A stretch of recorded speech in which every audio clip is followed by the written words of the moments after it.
Good evening, everybody, and welcome to the Steel Toe Evening Show. I'm Aaron, that's April. Hey. Or as she was described last night on the program, a 9 with the self-esteem of a 4. I think that was Yags. And I think you said that was the most accurate thing you'd ever heard. That was remarkably accurate. You can be quite insecure at times. Thank you. I only get that way when I drink. Well, I appreciate it. April, a 9 with the self-esteem of a 4. A 9's going too far. I've been, you know what? To prove you have the self-esteem of a 4, the part you argue with is the part that makes you look really good.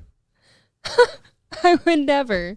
I would never say that. The prosecution rests, Your Honor. No, but I've been spending way too much time on Dabblers Anonymous, the subreddit.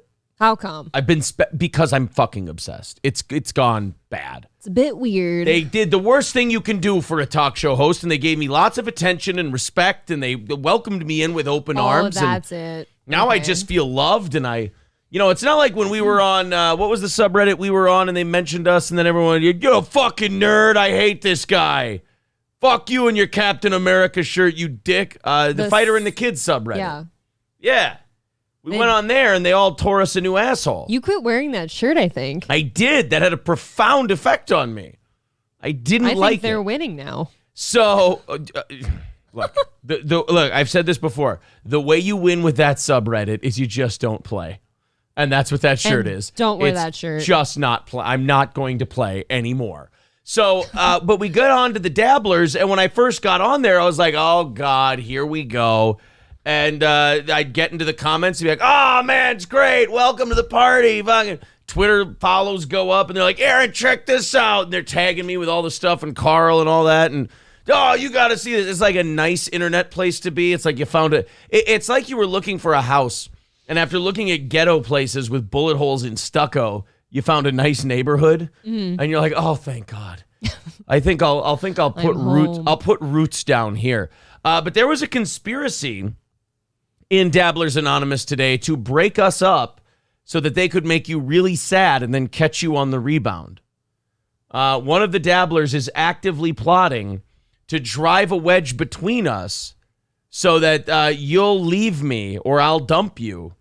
They want me to leave you so you will be so heartbroken that you'll take one of them. Well, that's just a matter of time, right? It's very elaborate. Everyone says you're going to trade up, so. Triple N says it's a pretty elaborate plan. I haven't seen this yet. You'll have to read it to me. Yeah, it's pretty, I got to say. I did forget my wedding ring tonight, so it's begun. It's already begun. Clip that for the subreddit. There you go. By the way, I want to throw a thank you out there to Alcoholic Ape for renewing his membership. 265 away tonight. Yes, that's right. The evening show audience last night gave you guys a head start. 265, we hit that. We do overtime. And like usual, I always plan for overtime. We have a ton of stuff today. And I wanted to keep it balanced because we got into Stuttering John, and that's been fun. Because Stuttering John's a buffoon. He's a fool. And we got into Stuttering John, I always say, in the middle. You know, we didn't get there at the peak. That would be like Shuley, and now fucking Chad Zummack tried to get in for 5 seconds, and everyone shot his stupid, funky ass down.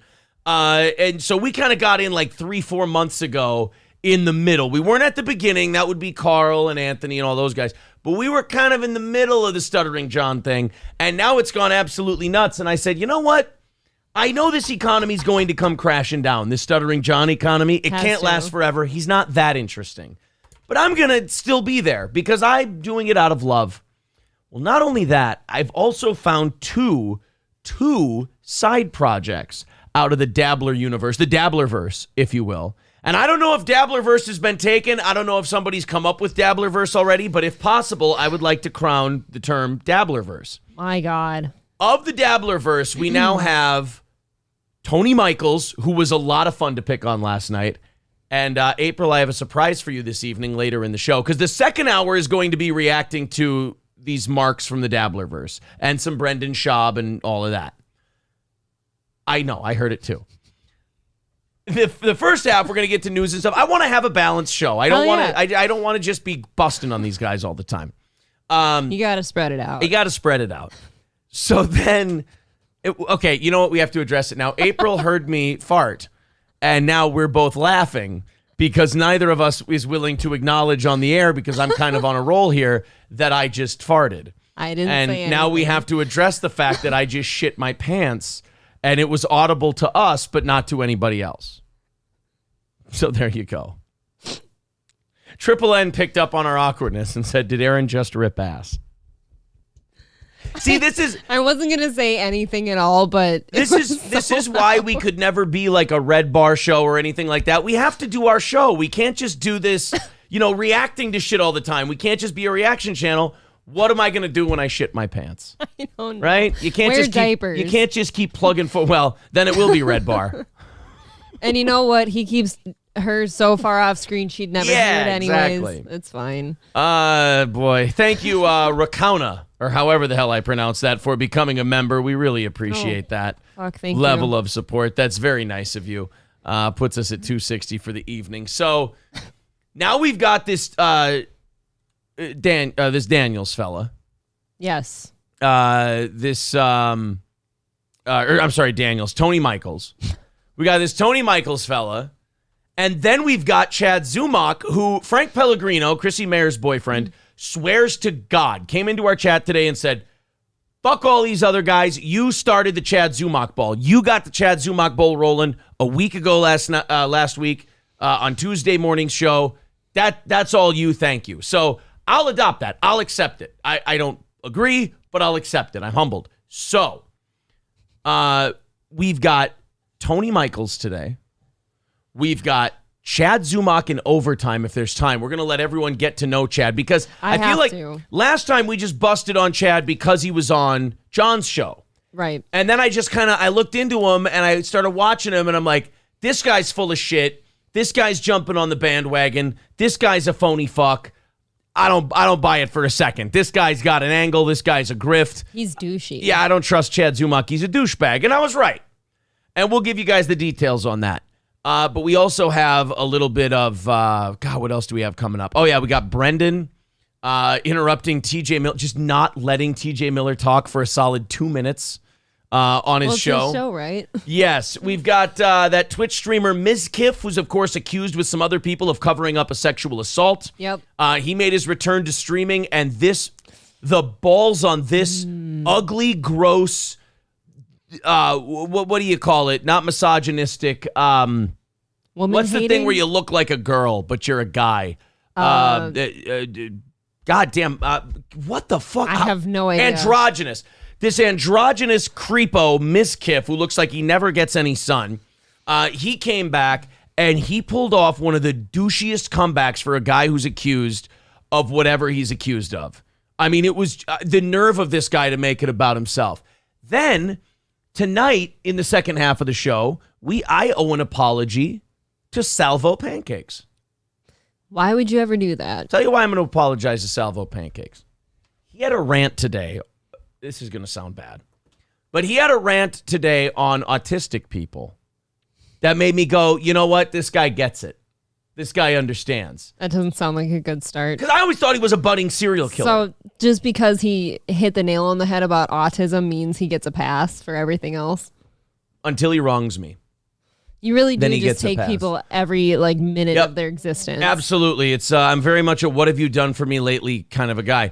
And so I always thought this Salvo Pancakes was like a budding serial killer with no sense of humor and just kind of took everything too seriously.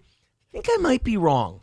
I mean, I think I might still be right about that, but I think there might be more to it than just the budding serial killer thing. I think he might be a fun budding serial killer. You sound like a woman who's getting in a relationship with a bad guy and she says she can fix him. I'm not saying I'm not going to keep my distance. I'm just saying he seems like a fun budding serial killer. Sure. And he deserved that respect. And I didn't give it before. Well, I mean, even Dahmer liked to drink first. Right? We'll talk about that a little later. What a pussy Dahmer was. Had to drink to work up to it. No, I don't even think it was that. He was just an alcoholic. I heard that later on, I had heard that he had to drink, of all the documentaries and shit I've watched. Really? That he I've had never to heard drink that. to work himself up to Oh, boy. all the fucked up shit he did because he was such a drunk. Yeah. But before we do any of that, I want to go into some of our stuff that a lot of our audience loves us for, and that's just the talking about goofy news stories and stuff like that. I want to make sure this show stays balanced, even on nights like tonight where, I forgot to tell you guys, the reason we're going to do so much reacting stuff in the second hour, we finally got the tip of the hat. We finally got the acknowledgement from the dabbler himself, stuttering John Melendez. Did he reach out to you? Not by name. He did not mention, mentioned Steel Toe on his program. Oh my God. Did not mention Steel Toe by name. Oh, come on. But definitely went Kumia, Carl, Steel Toe. In that, I believe that order. Well, that's mentioning the show by name. Yeah, he at least said Steel Toe. No, he didn't say Steel Toe. Oh. But when he describes the show, then that makes sense. You'll know who he's talking about. And you know who he had on his as his guest? Tony Michaels, baby. Come on. So we get to see a little more. Oh boy, Tony Michaels also. He does that thing where he doesn't know anything about the person and then proceeds to quote their entire bio. Yes. He does that bit again, and also he does the classic "none of this shit bothers me" as his voice is getting higher and his blood pressure rises. So, well, it obviously doesn't bother you then. I'll say this about Tony Michaels: dog shit poker face. Dog shit poker face. I'd say dog shit everything. He's not good. You know what? Dog shit everything. Actually, on the Tony Michaels video we put up today, which is doing okay, they were really liking some of the lines you had. There was I don't remember what I said. I never. The one about him looking like a grown-up baby with a beard. Oh, that's accurate. They right? enjoyed that one. Yes, very much. A big puffy baby. Yes, a big puffy baby with a beard is Tony Michaels. Turtle says, well, now you need to do a show with Carl and Ant. I would love to do a show. You know what's going to be interesting? With Carl and Ant. Someday you're going to surpass everyone else that you're on this show with. Like, you're just going to get in the circles of these people, and then you don't need us anymore. Just fire everybody? And I'm going to end up back in, like, the workforce somewhere. I'll just take a job. I'll do the afternoon show on Compound, and then I don't think there's that much money in it. I don't know. The afternoon shift at Compound. Anthony I'm draws. mostly making jokes, but yeah, I think Anthony draws all the numbers there. Yeah, only halfway. We'll see where it goes. Things are trending upward right now.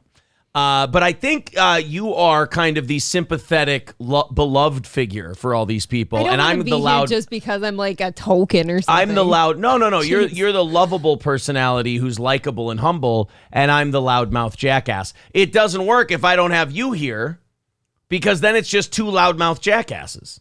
Yeah, it's fine. Like if you have Corey and I on, it's two pricks doing a show together. Some people like that. Sure, but if I have you here, you look more sympathetic. So on and so forth. The personality thing works. April will end up back in the kitchen where she belongs, right. Says Sage. I agree with that. I'm not against that either. I'm sure I will someday. April's Parents Hobby Farm says, I love April. She's a strong 7. Thank you, Max. I love you too. What a sweetie pie.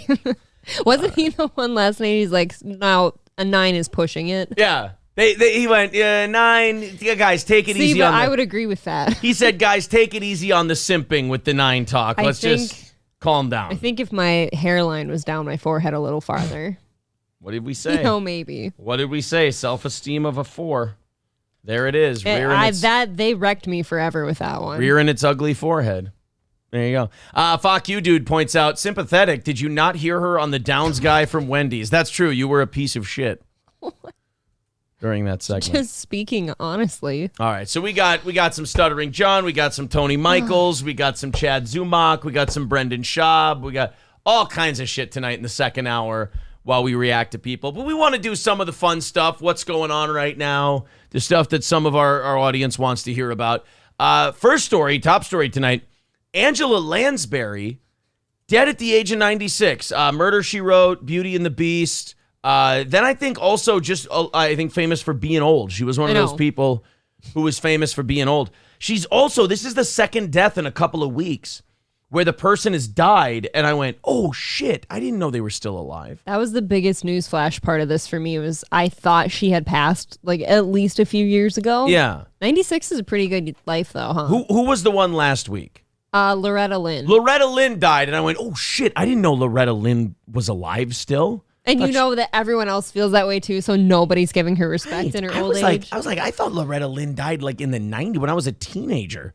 I thought maybe Loretta Lynn died like the early 2000s, but nope. She hung in there for a while. Angela Lansbury, another one where I went, oh, fuck, Angela Lansbury dying versus Angela Lansbury living. I mean, to me, potato. Potato.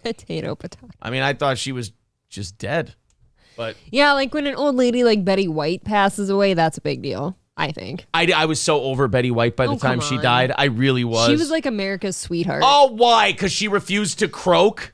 Yes, Aaron. That was it. The only reason. She's Rose from Golden Girls. Yeah, she's Rose, and every 22-year-old girl pretends to like that show. Great. I don't know if it's pretending. I grew up watching it with my grandma. I don't think that's pretend. I don't know.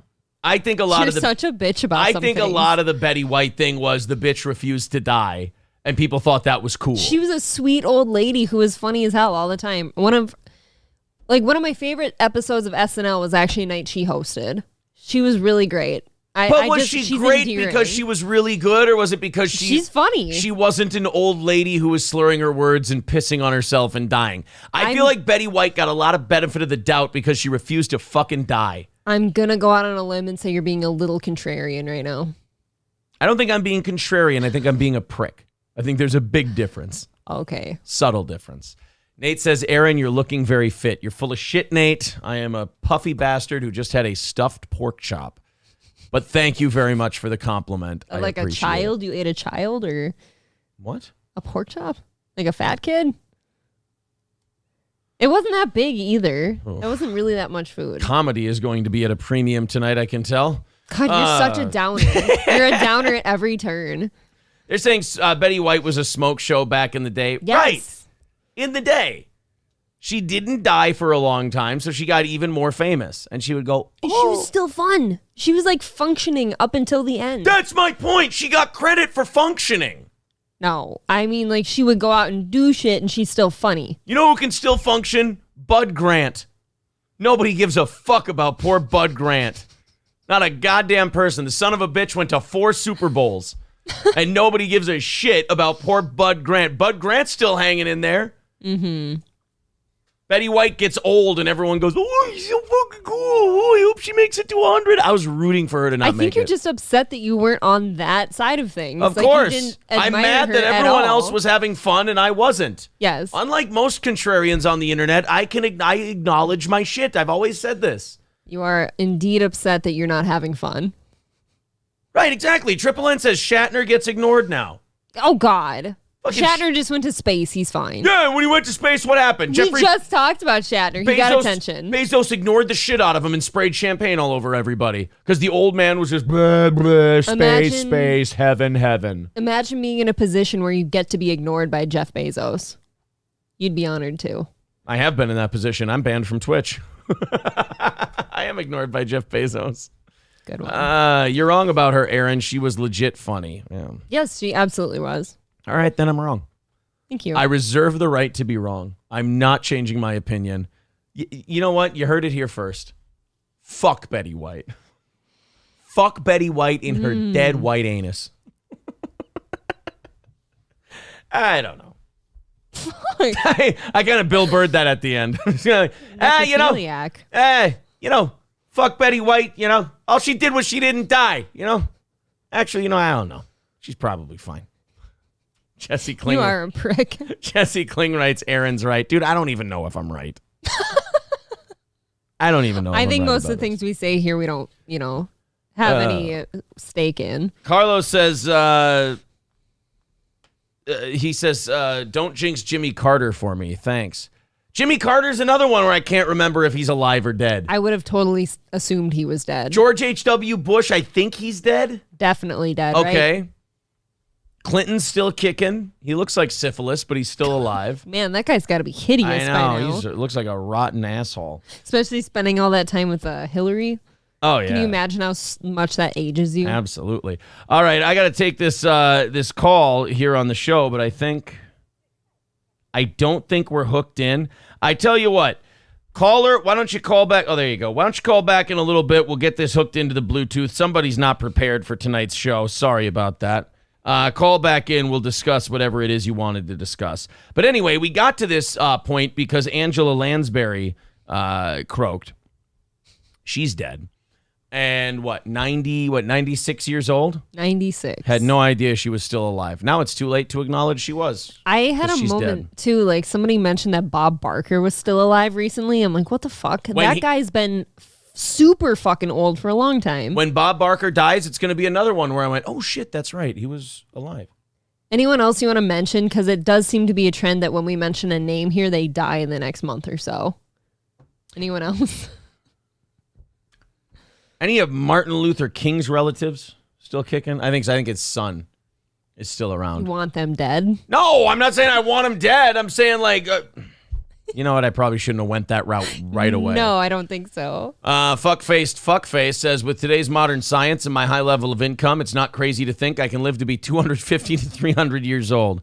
You get him, buddy. The kids ask that shit all the time. Like they talk about like how old you and I are. Like they'll talk to me in the kitchen like, oh, you guys are really old, but how long do you think we'll live? And actually, like little kids, they'll probably live quite a bit longer at this point, won't they? I don't know. It was like 60, with medical advances? 64 when I was a kid. Now it's like 80. They'll probably live to 90, 100, around there. Like that's life expectancy. Yeah, that'll be like the average. People do live beyond. Because you know, like when you were a kid and you saw a 60-year-old who was in decent shape, that was weird. But now you see a 60-year-old and they just kind of look normal at this point. No, I don't. Oh, really? I don't know what you're talking about. Wait till you get old like me. It'll happen. Maybe it's just denial on my part. Okay. Triple N says, living to 200 sounds terrible. You know, living to 200, I mean, how long would you have to work? I don't know. 100? Doesn't sound good. And I guess if there's a lifespan of 200 years, then the 100 would be like today's 50, 60 probably, right? Maybe. I think Nate's right. We should move on. Who gives a fuck? Let's talk about the Jeffrey Dahmer Halloween costumes. You know, society draws a weird line. We will binge watch a Netflix show about a cannibal gay serial killer, but God forbid anybody dress up like him for Halloween. To me, that's an odd line to draw. Well, yeah, it's super arbitrary. I don't like it. If you're going to watch the guy on Netflix, then you can dress up like the guy for Halloween. And plus, isn't the whole point of Halloween to be scary? That's what people forget all the time. Like I said that before too for something else, another story. Like you're supposed to be scary that day, but somewhere we turned that into, oh, let's be slutty or funny. You know, there's no more scary shit anymore. All right, but like the point of Halloween is to be frightening, and what's more frightening than a gay, drunken cannibal murderer? I will draw a line where I feel like kids shouldn't dress like that, maybe. Like you can dress as some kind of monster. I kind of don't want to be serial killer. Honestly, I think like a 10-year-old in a Jeffrey Dahmer costume is fucking adorable. Just seeing a little creepy 10-year-old. All right. I'd like to see a John Wayne Gacy next to him then. Oh, a little chubby John Wayne Gacy. How about like a short... I want the clown version and the everyday version. Little Porky Pig looking little fuck just dressed up as John Wayne Gacy. Yeah. As, what's his name? Yucko the Clown or whatever his name was. Yucko. What was the name of John... Pogo. Pogo? Pongo sounds right. We're both stupid. What was John Wayne Gacy's clown name? I think it was... Are we going Pogo or Pongo? I think Pongo. All right. Pogo the Clown. Fuck me. Told you. Pogo the Clown. Right. I had the utmost confidence in that guess. Pogo the Clown. So, do you want him to dress up like John Wayne Gacy or like Pogo? I want one of each. Okay. I want like a set of twins, like 2 pork chop twins, little chunker butts. Yeah. Clown, him, like everyday him. I like it. They just run around the neighborhood beating up teenagers and burying them under their crawl space. You gotta finger their buttholes first. Oh, yeah, you do have to finger their assholes first. That's one of the key things. If you just bury them under your crawl space, you're a killer. If you finger their asshole first, you're in character. If a kid does it to another kid, that's fine, right? I think that's still wrong. I don't think they want you doing that. Oh. I think they want you keeping your... I have a lot of apologies to give. Yeah. And mostly to farm animals. Yeah. That's the weirdest part. They never talk. It's not the killer costume you should be wearing this Halloween. Oh, fuck off, New York Post. Oh, you didn't catch the pun there? It's not, the killer costume. The internet has put out a PSA that dressing up like serial killer and cannibal Jeffrey Dahmer, who has resurged in notoriety from the Netflix series Dahmer Monster. I hate this name, by the way. It's awful. Dahmer Monster, the Jeffrey Dahmer story. How about Monster, the Jeffrey Dahmer story? Or Dahmer. Just alone. Dahmer. Or just butt-fucking cannibal killer. That's fun. That would be a fun name. That's a fun ride. You know what's funny about that name? If you name something butt-fucking cannibal killer, 90% of the population would go, oh, that's about Jeffrey Dahmer. Jeffrey Dahmer. Yeah. Right. If you went fat fuck chicken kid killer, they go, oh, it's John Wayne Gacy, clearly. If you went beheading, lifeless, murder rapist, they go, oh, that's Ted Bundy. Oh. See? Bludgeoning. You got to put bludgeoning in there somewhere. Yeah, a little bludgeoning, too. The internet has put out a PSA that dressing like him is not acceptable. Go fuck yourself. Impersonating Dahmer for kicks is not only blatantly disrespectful to the families of the 17 deceased. Shut up. Guys, it was 35 years ago. Get the fuck over it. They would have been dead by now anyway. They've been long dead. They had their moment. They were remembered. There was memorials. Right. Okay. Age, COVID, AIDS, monkeypox, something would have got them by now. Yes. They'd be old. Right. Almost. Not quite, actually. You see a lot of drug doing, hard drinking, go into a seedy apartment at 2 a.m, gay guys walking around at the age of 60 these days? I don't think so. The list of things that's not acceptable to dress as for Halloween keeps getting longer and longer too. Right. So I'm not sure what the point is anymore. I hope they don't make me put away my payas. I told you before, I dressed up as a Native American one year because like my friend was a cowboy or something and it was funny. Sure. And a coworker of mine totally put me through the ringer, like put me on blast on Facebook for my costume because she said it was offensive to her husband. Imagine having that little to do. I can't understand that at all. Yeah, that you would obsess over someone's Halloween costume. And like for the record, I'm totally like I love how Native American shit looks just because that's totally who I am. Like it's an outside thing and they're beautiful and I liked it. So I told her at the time, I'm like, what better compliment than for me to want to look like them? The fact that people find it disrespectful and scary is what makes it a great Halloween costume. That too, though. You know, if you dress like Dahmer, it's like, ah, fuck, that guy's dressed like Jeffrey Dahmer. It's like, oh, that's a good one. That's what it's supposed to do. So you can dress like the devil, who many people, like 90% of people, I guess, believe in God in some form of religion. So they believe in some kind of demon devil thing. So you can dress up like the devil, which 90% of the world believes is a person who will torture your immortal soul for eternity if you don't behave yourself. Yeah. But you can't dress like a guy who killed 17 people. Nope. The devil's way worse than Jeffrey Dahmer. I mean, except for the fact that Jeffrey Dahmer is real, but still. Dahmer's with him now. For sure. I don't know. Maybe he said he was They're sorry. pals. Oh, fuck off. I think if you get bludgeoned to death in prison, I think it wipes a few off your body count. I think he did tell his dad he was sorry. There you go. He told his father he was sorry, but did he tell the father that he was sorry? I don't think so. He used to have like a small altar in his room, like a satanic altar. He was a big God guy, wasn't he? Oh, fuck no. Not a God guy? Not a God guy. Was Gacy a God guy? His grandma always tried to force him to go to church with her, and he would not go. Well, he would have liked it. She found an altar in his room with like the Pentagon. With like Baphomet and shit? I don't know what it's called. Yeah. Even more says, when does everybody say just fuck off and not follow these made-up rules? I think most regular people do. I think most regular people who don't, do this and, read and watch a bunch of stuff online, I think they do just kind of do their own thing. And they kind of wear whatever costume they want and nobody really gives a shit. That's the problem with us. We all spend too much time on the internet. Like if you go out in the world and you do a lot of this shit, nobody really cares. No. But if you go on the internet and you do it, everyone has a fucking opinion. I was really shocked that one time it happened to me. Yeah. Buzzard Bob says, true story, I dressed as a Klans member once. Okay, end of story. I totally believe it, Buzzy. Awesome. Needless to say, I didn't win the costume contest. Yeah, Buzzy, maybe because it was April 4th. Wasn't even Halloween, Buzzy. Wasn't even close, as a matter of fact. He just got his dates mixed up. I know. WTF Flux writes, at the end, he fucked with the guy that killed him. At the end, he fucked with the guy that killed him. Okay. Carlos says, get 18 other people and go as the 9/11 hijackers for Halloween. Oh, that sounds like fun. That's unique. I've not heard of that one. You could be the Zacharias Moussaoui. You could be the 20th hijacker. And then what you do is you plan to go out with all your friends, but then you bail at the last minute. That is 20th hijacker. You don't remember Zacharias Moussaoui? Nope. Got that name stored right in the back of my head for some reason. I feel like that's not necessary. I would crush at bar trivia. Why don't you play it then? Win some money off that. I don't know, man. Stupid brain ears. I tell you what, man. If they went, who's the 20th hijacker? Like, Zacharias Moussaoui. They'd be like, how the fuck did you know that? He'd be like, he was my best friend. We were good pals in school. Triple N says, Shotgun Muhammad Atta. Oh, God damn it. You always get the best ones. I want the one with the shoulder hair. Oh, yuck. I don't think he was on there, though. Bar trivia is a good time, says mediocre personality. Well, at least we know you're no fun. All right, guys.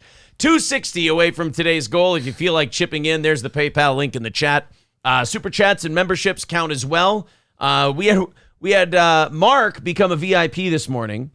So then Turtle got pissed off because Turtle wanted to become a VIP. Mm-hmm. So I said, well, Turtle, why don't you just put it away? You can become a VIP tonight or tomorrow or, whenever else. That'd be totally fine. And he felt like someone took his VIP spot. Oh, so, weird. Turtle, I want to let you know we would totally welcome you. I like that name. If you wanted to do that. Or anyone else, there's the PayPal link in the chat. You want to chip in at all, YouTube super chats and memberships count as well. Okay, moving on. I thought April would like this one because it's about gay girly shit. Oh, right up my alley. Long Island boutique owner. Oh, you know what? Before I get into this story, this counterfeiting story, April asked me a very good question today. Uh-oh. As we were leaving the gym. I never liked this because I don't remember. She asked me a very good question regarding the show. Kind of out of nowhere. It didn't really have anything to do with, we weren't talking about the show, but she just we were stopped at a light and she goes, so how far is YouTube going to let you go with this Jew shit? And I went, what? Yeah, how long is YouTube going to let you go with this Jew shit? I go, well, I'm pretty sure we're not anywhere close to the line. She's like, oh, are you trying to find out? I'm like, I'm telling jokes. I'm not up here being Kanye West. I mean, I'm telling jokes. Don't pretend like I'm the one who cares. It's not me. Sure. But when it comes to the Jewish thing, it's all been kidding so far. It hasn't. I feel like the so far thing's not necessary. It's all kidding. YouTube. Right, yeah. No, you're right. It's not all kidding. It's not like I'm planning to fly off the handle and just I haven't done it yet. I'm just saying that everything, the Stone Cold thing we did this morning, nobody could look at that as a Third Reich-y rant. That was an impression of Stone Cold Steve Austin. Funny. Yeah, it's incredibly funny. And then what was the other one? We did song parodies to the word. We just threw the word Jew or rabbi in there yesterday. That's not a bad anti-Semitic thing. That's just, I don't think I even accused you of anything. I know, but it was the way you said, oh, are you trying to find out? Kind of that shitty, well, oh, are you sure you know what you're doing? I thought it was funny that you asked. I found it to be a very funny question. Artelex says, did you talk about the Tim Dillon drama? I'm kind of finicky about the shit we cover. I don't want to add too many people to the thing at once. And Tim Dillon just doesn't interest me.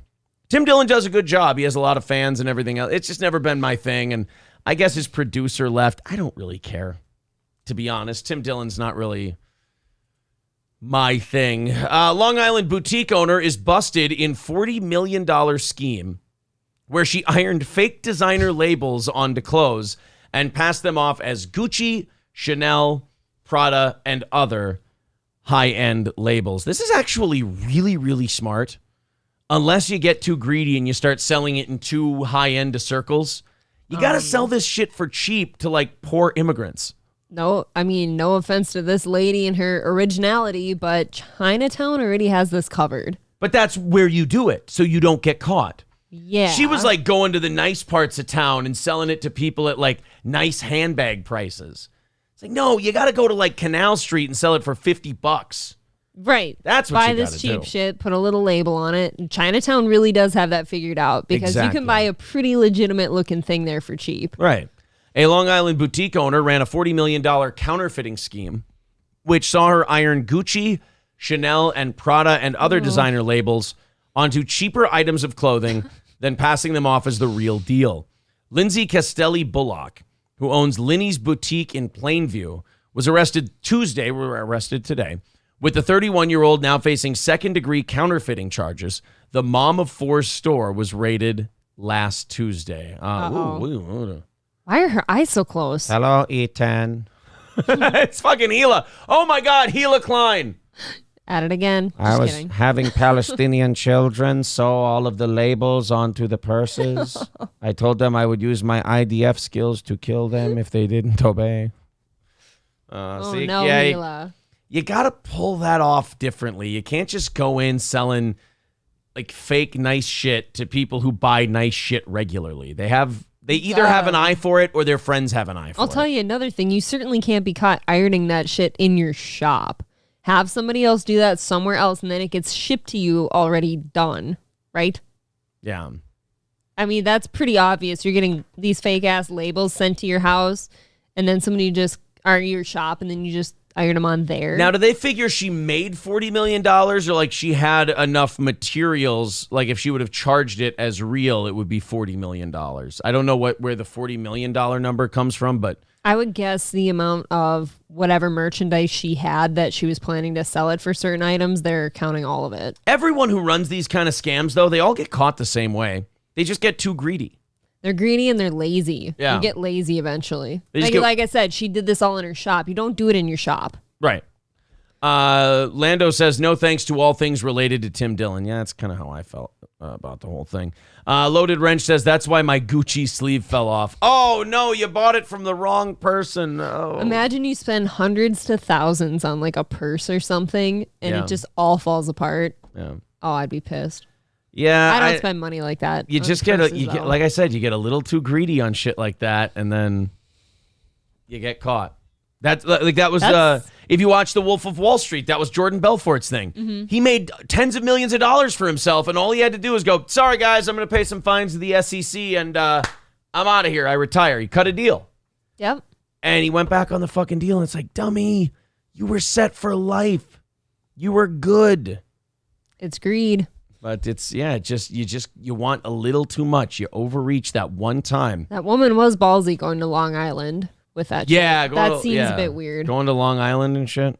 Those trashy bitches, they save up like multiple paychecks and their kids starve so they can buy that shit. So you know they can pick it out of the lineup. Yeah, even having a shop in Long Island, that's going to be so expensive. Loaded Wrench says Bernie Madoff was the same. Exactly. He had to keep getting more and more money from more and more people to fund what he was kind of taking from everybody else. It was wild, man. It's just, they just overreach all the time. Crazy. Strippers Got Me Banned says, you mean to tell me my steel toe hoodie isn't a Gucci? Have you been ironing Gucci labels on our hoodies? That is remarkably dishonest. Only to my favorite people. Oh, no, April. I told you to cease and desist. I want them to feel special. Well, I know, but I told you, like, put something a little more lowbrow and shitty on there, like Teddy Fresh. And we'll be fine. A real tree logo. Yeah, there you go. $260 away from our goal today. There's the PayPal link in the chat if you'd like to chip in. Super chats and memberships count as well. Let's see if we can knock it under 200 by the top of the hour, by the halfway point. That would be very, very cool. Let's see who wants to start it off this evening. Remember that lady we talked about yesterday, I think on the morning show? Yep. The Los Angeles City Council president who referred to one of the council members' black children as a little monkey. Sure do. She has stepped down. She resigned yesterday at the end of the day after the recording came out of her referring to a white councilman who had a black child as a little monkey.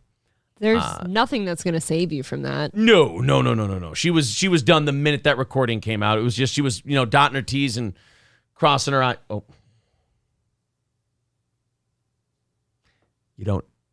I meant dotting your I's and crossing your T's. Wow. You know what? I didn't even catch it right away. God bless marrying a fucking idiot.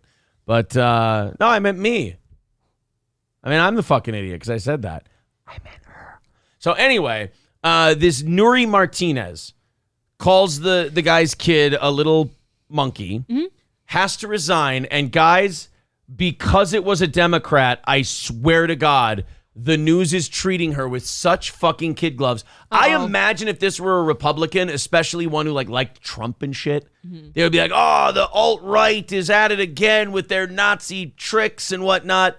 Through the ringer. Guys, I shit you not, this is the CNN headline for the woman who just resigned, the Democratic councilwoman who just resigned for calling a black kid a little monkey. Racist remarks by Los Angeles City Council president overshadow years of work towards solidarity between black and Latino communities, experts say. These people are sick. Damn it. That is the most sick thing I've seen in a while. I mean, but it is very on brand for them. It's just going, oh, yeah. When one of the people we like does it, it's, oh man, it's too bad because, she was so good for this and that and the other thing. Instead of like, if it was somebody, like I said, who liked Trump, like if it was Dr. Oz, they'd be like, racist doctor. The doctor is out because he's a bigot. And this prescription calls for a resignation and all of this. Nope, they're going soft on her. Oh, all the great work she did, done away by a mere slip of the tongue. Do you sometimes wonder if she meant to like be racist and call that kid that, or did when you listen to the thing she was saying he was bouncing around and stuff? Did she maybe mean by behavior, but there's no walking that back? You can be the dumbest motherfucker. I know in you public. can't say that. You can be the dumbest motherfucker in public service. You know that if it's a black person, you don't go anywhere near primate, monkey, I know that. Gorilla, ape, orangutan. You don't do anything in the primate family. I know that. Even horse you stay away from, just in case. I'm just saying, if they think that if they're going to put such nice article titles out there about her, like, oh, she's done so many things and this one thing took her down, I can't believe it. Like, why don't you give her some leeway then, or some grace if you think, she's really that great for the community? Guys, I didn't say that you guys should come in and throw out more animal names that you shouldn't use. You're all way too excited to do that. But no, if you go out and it's a little black kid, you go, oh yeah, he's bouncing around like a pinball or something. You just don't do the monkey Again, thing. I'll say I know that, but CNN clearly thinks that she's done enough to say that about her. If you know that, she knew that. She didn't know she was being recorded, and she went full monkey. You never go full monkey. I also think it's funny that she was talking in plain English until she said like the little monkey part. Then she goes to Spanish to make sure it's covered up. She wanted to make sure she got that punch in there with that Latina fucking monkey comment. Thank you very much to Pelt for renewing his membership for a 6th month, and Jeremy with $10 over on PayPal. Thank you, buddy. 2:45 away from tonight's goal. If we knock that out, we do a half hour of overtime where we've got Chad Zummack coverage. Thank you. For you guys. I'm going to have you guys all get to know Chad Zummack a little tonight. This guy is fucking terrible. April was listening to him in the car with me today, and I saw her face contort multiple times. Mm-hmm. Multiple times. So 2:45 away from tonight's goal. If you'd like to chip in, there is the PayPal link in the chat. Also, super chats and memberships count as well. Boy, we're already on to that shit, huh? How much time do we have until the halfway point? About 15 minutes. Why don't we go to some of these other assholes, and then we'll get into the Stuttering John, Tony Michaels, stuff like that. This Mizkiff fella. You know what? No, I said we were doing news for the first hour. I'm calling a fucking audible here. I'm stealing one of my... Oh, no, I wanted this story for the evening show anyway. That's why. I was like, we're out of my news stories awful quick. We burned through those. That's because here's one that I wanted. So we covered this story, I think, when we first came to Twitch. We covered this guy who swears to God that he got anti-Biden, anti-Black Lives Matter, racist graffiti put all over his garage door. Mm-hmm. And he was the victim of something horrifically racist and horrifically targeted and bigoted. And he just thought, man, this is enough. We got to stop this. These people have to be, thrown in jail and shit. Guess what? But then... Guess what? He did it. He has pled guilty to fraud. Yep. Here we go. Let's check in on this fella. The news has got to start reporting these goddamn stories with a little bit of skepticism from now on, because this happens far too often. Right. They're so excited to get out to somebody's garage that has like nasty graffiti all over it and be like, oh, look at this horrible crime. And you know what's funny? You know what I can always tell that the graffiti and the shit, like, it wasn't done by a white supremacist? Because every time they show the white supremacist graffiti and they show the swastika they drew, I'm like, dude, white supremacists draw way better swastikas than that. They make them things crisp. Yeah, like, it's always a really shitty swastika, and I'm like, that, you know what? No. You can say this about all those white supremacists. They're all kinds of bad, but one thing they don't joke around about is their fucking swastika drawings. Your heart's got to be in it. You show me a hate crime. You show me some hate graffiti. I'll be like a professional. I should be a professional police investigator, authenticator for these racist graffitis. Like, they should just send you out there as like a special detective. And I can just eyeball the fucking thing.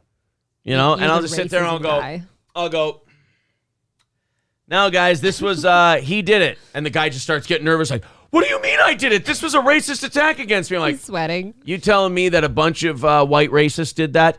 Yes, a bunch of Trump-supporting alt-right racists did that. Why does the swastika go sideways when it's supposed to go up and down, and then up and down when it's supposed to go sideways? Because a white supremacist would never make that mistake. Now admit you did this yourself. I swear I didn't. That one goes to the right. That one goes to the right. Everybody knows that one goes to the right and that one goes to the left. How do you know so much about drawing swastikas? That is not the goddamn point right now. Stay on topic. Don't divert. Admit that you did this yourself.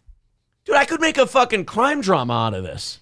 Takes a racist to find a racist. Aaron, for God's sake. Is that what's happening here? I have an idea. Aaron I didn't Imholt. shit on your idea. Aaron Imholt, swastika prover. I'm endorsing it. Hate crime hunter. Oh, There you go. hate crime hunting. Get me on fucking BET hate post-haste. crime hunting with Aaron Imholt. It'll be a buddy cop movie. It'll be me and Anthony Anderson. And we'll just go around trying to authenticate hate crimes. He'll be like, you know what?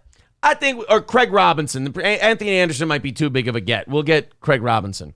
He'll be like, you know what? I think this is a hate crime. I think we can solve. So I'll go. And his name will be like something really offensive, like Tito or something like that. Sure. And I'll be like, easy, Tito. I think this son of a bitch did it himself.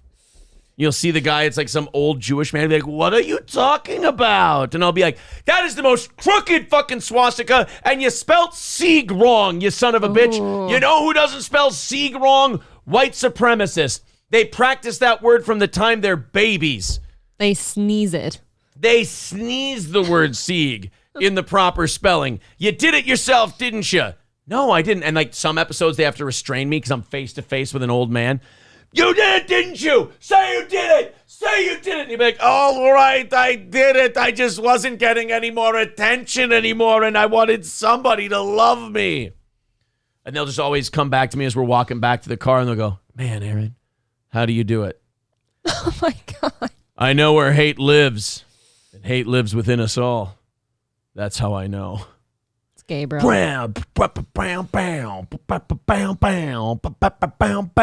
Swastika interpreter. I don't know. We're working on the name. I think we could pitch that around. I think we might have something there. What would be on your merch? Like, you know, shirts and shit. What's on your shirts? I don't know. One step at a time here, April. We got to get the pilot picked up first. Gotta have a logo. Look, once we get the pilot picked up, we can work on all of that stuff. If we get Bryan Cranston in a guest star episode. Bryan Cranston? Yeah. Not a regular staff member. I mean, I'm not going to ask for too much right off the bat. Okay. Union Jack says, pitch that to NBC. Swastikop. I like that, Triple N. There we go. But it's Craig Robinson and I, so it would have to be Swastikops. And we just investigate hate crimes involving like neo-Nazi shit. Yeah. And sometimes they are actual neo-Nazis, and those are the episodes where we hunt them. And then the other ones, it's the hate crime where they do it themselves. Okay. I think we could do some good out there. I'd watch. I think so. All right, guys. That's a copy-paste of the story we were doing. Sorry about that. 2:45 away from tonight's goal. Let's see if we can get moving on that. We're almost at the halfway point and still about 2:45 away. Let's see if we can knock that out. It's been an incredible week so far. Very cool. And we thank you for that. Mr. Nobody says, Tito's tagline is, I'm too black for this shit. What's We'll yours? work on it. Say you did it! That's it? Yeah. All right. Saint Arin says Michael Richards could narrate. Not the worst idea I've ever seen. All right, so here's the Brooklyn Center guy. Let's watch him a little bit. This is a guy who faked it on his own garage. It was an alleged crime that at the time seemed to sum up the political divisions in our country. Oh my God. Claiming a fire was started. Almost like you guys are actively looking for that shit so you never question it when it happens. Not even a little bit.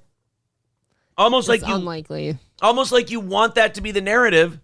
So when you see the graffiti and the guy tells you the story, you go, No real reason to look into this. Nah. We've got pretty obvious. Yeah, we've got the story we wanted. Perfect. It's our racist gem of the week. God. This is what I hate about the news. Like, this is what I hate about Care 11. They probably reported on this and got it wrong, and now they're acting all surprised. I'm like, guys, this is not the first time this has happened to you. What are you supposed to do? Admit it? It would be nice. It would be, honestly, it would be refreshing. They're not going to, though. I would trust them more if they would just admit one time where they were like, yeah, it looks like we really wanted this one, and it didn't turn out that way, and sorry about that. We got this story wrong. Instead, like, every time it happens, like, oh, we were lied to. Oh, this person didn't tell us the truth. It's like, yeah, just like the last 8 times that it happened in the last year. Fuck. At his house in fall 2020 because of a Trump flag on display. But today, that incident was revealed to be a hoax. Dennis Mola pleaded guilty in federal court to wire fraud for the insurance claims that he made and GoFundMe money that he collected after the fire. Oh, no. Man. He's stuttering John Cancer donated the thing. The GoFundMe fucked him for sure. Uh-oh. And also, you know what I just caught? You know why they're reporting on this one? Why? Because it was a Trump guy who did it. Oh, yep. That's why they're reporting on him. They won't report on the ones where they were fake swastikas and fake, anti-Black Lives Matter stuff written on there where people did it themselves. They won't do that one. But if it was a guy who said, oh, yeah, I got my garage burned down because I had a Trump flag in my yard, and then that guy turns out to be full of shit, they'll jump all over that one. Oh, that's interesting. Oh, yeah. Goose was in court today and has Goose. In an interview outside the charred remains of his camper and trucks in September 2020. I was just thinking that it was not real. Dennis Mola from Brooklyn. No shit, because it wasn't. Good job, buddy. It wasn't real. You are correct. The balls on these people, though. Because if for a second somebody would second guess them and be like, I don't know, is there any chance you did this? Yeah. I mean, you're so fucked. You can't hide that. I want to hang out with Lou Goose and have a beer. Maybe have a couple of beers. We'll do a segment. It'll be called Getting Loose with Goose. I interrupted for that, and I apologize. Brooklyn Center told Care 11 News he believed the motive for the arson was that someone didn't like his new Trump 2020 flag. After all, his garage was tagged with Biden 2020, Black Lives Matter, and the anarchist A symbol. It doesn't matter what party we are, Republican, Democratic. I feel like this is just over and beyond terrible. Ew, what a fucking sociopath. And of course he would wear a mask, so just in case he had a facial tic. Wow, so he's like sitting there like pretending, knowing full well that he did this, like, oh, this is terrible, and it doesn't matter what your politics are, you shouldn't, ew. Am I wrong for thinking the anarchist A doesn't belong with those two? No, yeah, he went too far. Yeah, that seems pretty obvious itself. Yeah, the Black Lives Matter and Biden 2020 thing, okay, you can get away with that, but when you went with the anarchist A, it's like... Anarchy, I'd see more associated with like a white supremacist or like... No. Antifa. Antifa? Big time. Yep, big time Antifa thing. I would say that the Antifa people tend to not like sneak in the middle of the night and tag your shit. They tend to come in and like put nails in your tires and fucking throw rocks at your house. Like they're a little more confrontational. Or even more sympathetic, Mola and his wife described getting their kids out of the house and saving puppies from the burning garage. I couldn't... Oh, you guys are real bags of shit, aren't you? Hold on. Before we condemn are you gonna give her? Are you gonna give her an out? No, I'm not giving her an out. I'm asking, did she know? Yes, of course. She could just be a dumb bitch and he did it. I don't know. I don't know. I'm just asking if they said. See anything, I had to just feel for where the puppies were. But the whole thing turned out to be a lie, a hoax, and Mola's insurance claims and GoFundMe money he collected, a crime. Could you tell us why you lied, Dennis? Inside a federal courtroom, Mola admitted he started the fire and he painted the graffiti so that he could make a $300,000 insurance claim and collect $17,000 in GoFundMe donations. Oh, so you did it all for $320,000? Hope it was worth it. Yeah, you got to buy a new house still. You're not getting that money back. Yeah, no shit. Now you just got a burned down house and nothing to show for it, and you're going to prison. Yeah, and your dignity's gone for the rest of forever. Thanks. He pleaded guilty to wire fraud, sobbing through much of the court hearing. Very remorseful. Yep. No other comments, though. Mola's attorney says the defendant paid back all the insurance money he collected and has saved enough to pay back the GoFundMe donations as soon as the court facilitates them. The plea deal. So he's back to square one. basically. And he has to fork out all the money now to pay back for his burnt down garage and cars and everything else. Wow, way to put your family in a dog shit position, dummy. Not nailed down a prison term, so when Mola is sentenced at a later date, he'll likely receive between 3 and 4 years in prison, although the judge has discretion to go lower. Back to you. Wow. Oh, I hate her. Oh, she's the worst. What is her name? Janice Shortall. She is the most notice me asshole news person out there. No, she's cute. Can't stand her. Oh, is she awful? There you go. Someone says nice Lego hair reporter. Yeah.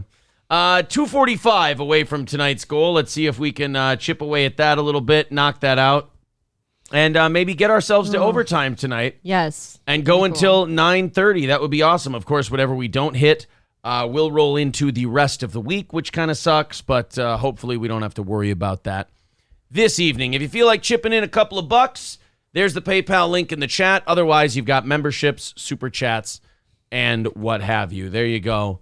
Link right there. 245. What did we start at? 260 or something? Yep, we started ahead. 270, 260 or something like that. So let's see if we can get in there. This Miskiff fella, now that we're on just about into the second hour here, we got a lot of people to critique, make fun of this evening. I'm ready. And one of them is this guy, Miskiff. Now, Miskiff is a big Twitch streamer. We've been covering some of the Twitch people lately because it was TwitchCon. Adriana Chechik blew out her back and ass. Yep, broke her in back. the foam pit. Hassan Piker's gone nuts. Hassan Piker lost his mind because people asked him about Sam Hyde. And now you got this guy, Miskiff. Now, he's interesting because he and his buddies are, I don't know if they're IRL streamers or gaming streamers. I'll tell you this, he looks like a bitch. He's got a very hateable face. You know, like when you find out someone's accused of something and you don't know if they did it or not, but you look at their face and you go, boy, I hope they did it because I really want a reason to hate this stupid fuck. Yep. And that's they usually do Miskiff. fit the bill. That's Miskiff for me. Like when Andrew Tate argued with that XQC guy. You just looked at XQC and you heard him talk and you went, God, I really hope, like I'm not a big Andrew Tate fan, but I really hope he wipes the floor with this little bitch because I really need a reason to hate him. You don't want him to be cool at any point. Honestly, most of these gamer streamers, I'm just like, God, I just really need a reason to not like you because they all kind of have the same look. They look like, even if they're fat, they look malnourished. Really pasty, almost see-through. Yeah. They're very pale, bad skin, and they all kind of look like girls without trying to look like girls. For this guy, it's like the really plump lips and his eyes. Yeah, he does look kind of feminine. He looks like he has eyeliner on. It's awful. But this Miskiff was also accused with a couple of other Twitch streamers of covering up and intimidating someone who had accused one of their friends of sexual assault. And he took 3 weeks off of streaming because what you do when you're accused of something like that, instead of apologizing or saying you didn't do it or defending yourself, is you run away and hide like a bitch. I mean, that always makes you look innocent. That's what I thought. Yeah, it always makes you look good when you just run away and don't say anything. So he goes away for 3 weeks. He came back to 60,000 live viewers. Oh, boy. And this is what he had to say. Now, remember, this little sack of bitch is accused of helping to cover up a sexual assault. Not good. He bailed for 3 weeks. He comes back, and what's the topic of discussion? Just how rough poor Miskiff has it. Oh, you poor guys, guy. You guys ready to feel bad for little baby Miskiff and him not feeling very good because he had to not do streaming for a while? I'm Here we sure go. this is all very hard on him. First of all, if you've never seen Miskiff, and I've never heard him talk before this, but if you've never seen him before, you see what I mean now about just having a remarkably hateable face. Oh, yeah. Look at those brows alone. Oh, I don't like this guy. But here we go. I just shut the fuck up. And that honestly is the lesson I learned, is just shut the fuck up. Like you just got to shut up. Really? You're accused of covering up someone's sexual assault, and what you learned about that was shut the fuck up? Nope. I think you got to address that one. Yeah, I don't think that's the lesson that you learn from that, but okay, continue. You know, I used to not understand why these dipshit gaming streamers had like handlers and managers and shit like that. Yeah. Now I do. They need it. This guy could use a manager and if he does have a manager, they need to fire them and replace them.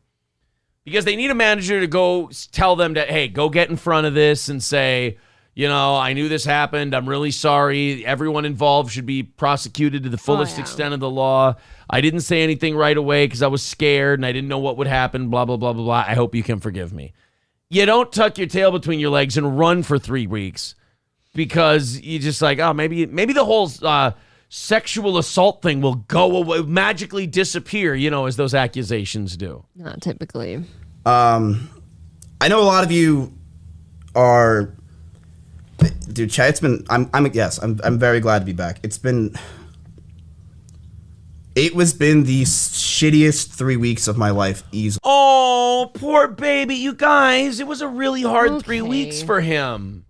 Here's the thing. Even if, I don't know what this guy did, but people don't just get accused of something of that nature for no reason. So I'm guessing whatever that person went through is a lot worse. He was accused with other people of kind of pressuring the young woman to not go public with any of it. So he was being a rat fuck piece of shit. Yeah, I can't imagine being shittier than that. But this has been really hard on him. I want you all to know that. Oh, sure. Yeah. Easily the shittiest 3 weeks of my life. I barely sleep. I'm letting you know, I don't sleep.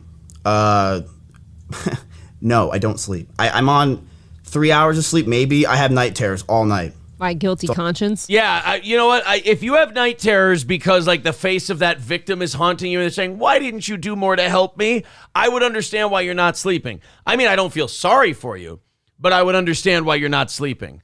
God, these fucking kids, man, these streaming kids, I don't know if they just they got famous early and they just have this skewed sense of reality. It's all about them. And so they just don't really understand how shitty they're being, or if they've just become so big and they're in such an echo chamber of yes people that they don't even understand the gravity of the situation. Right. At some point, the things that they do, they don't think have consequences. Right. You're right. They think it just goes away. Because I don't know how fucking delusional and tone deaf you can be that this is the statement you make when you come back from what this guy's accused of. That's all I have. I have night terrors. It's literally me at night sleeping, and I'm just I can't sleep. Oh, I do see. Look at. I'm trying to look at his chat here. Okay. Wah. Shut the fuck up. It's 4 a.m. Wah. All deserved. Life will get better. Just keep going. See, you got people like that, and it's shut the fuck up. Yeah, another person wrote, "Aw, boo-hoo." Another person, "Don't care." Another person, "So." Sleep. I'm just sitting there with night terrors. I am. It's so I'm just letting you know, stream-wise, I will be not consistent.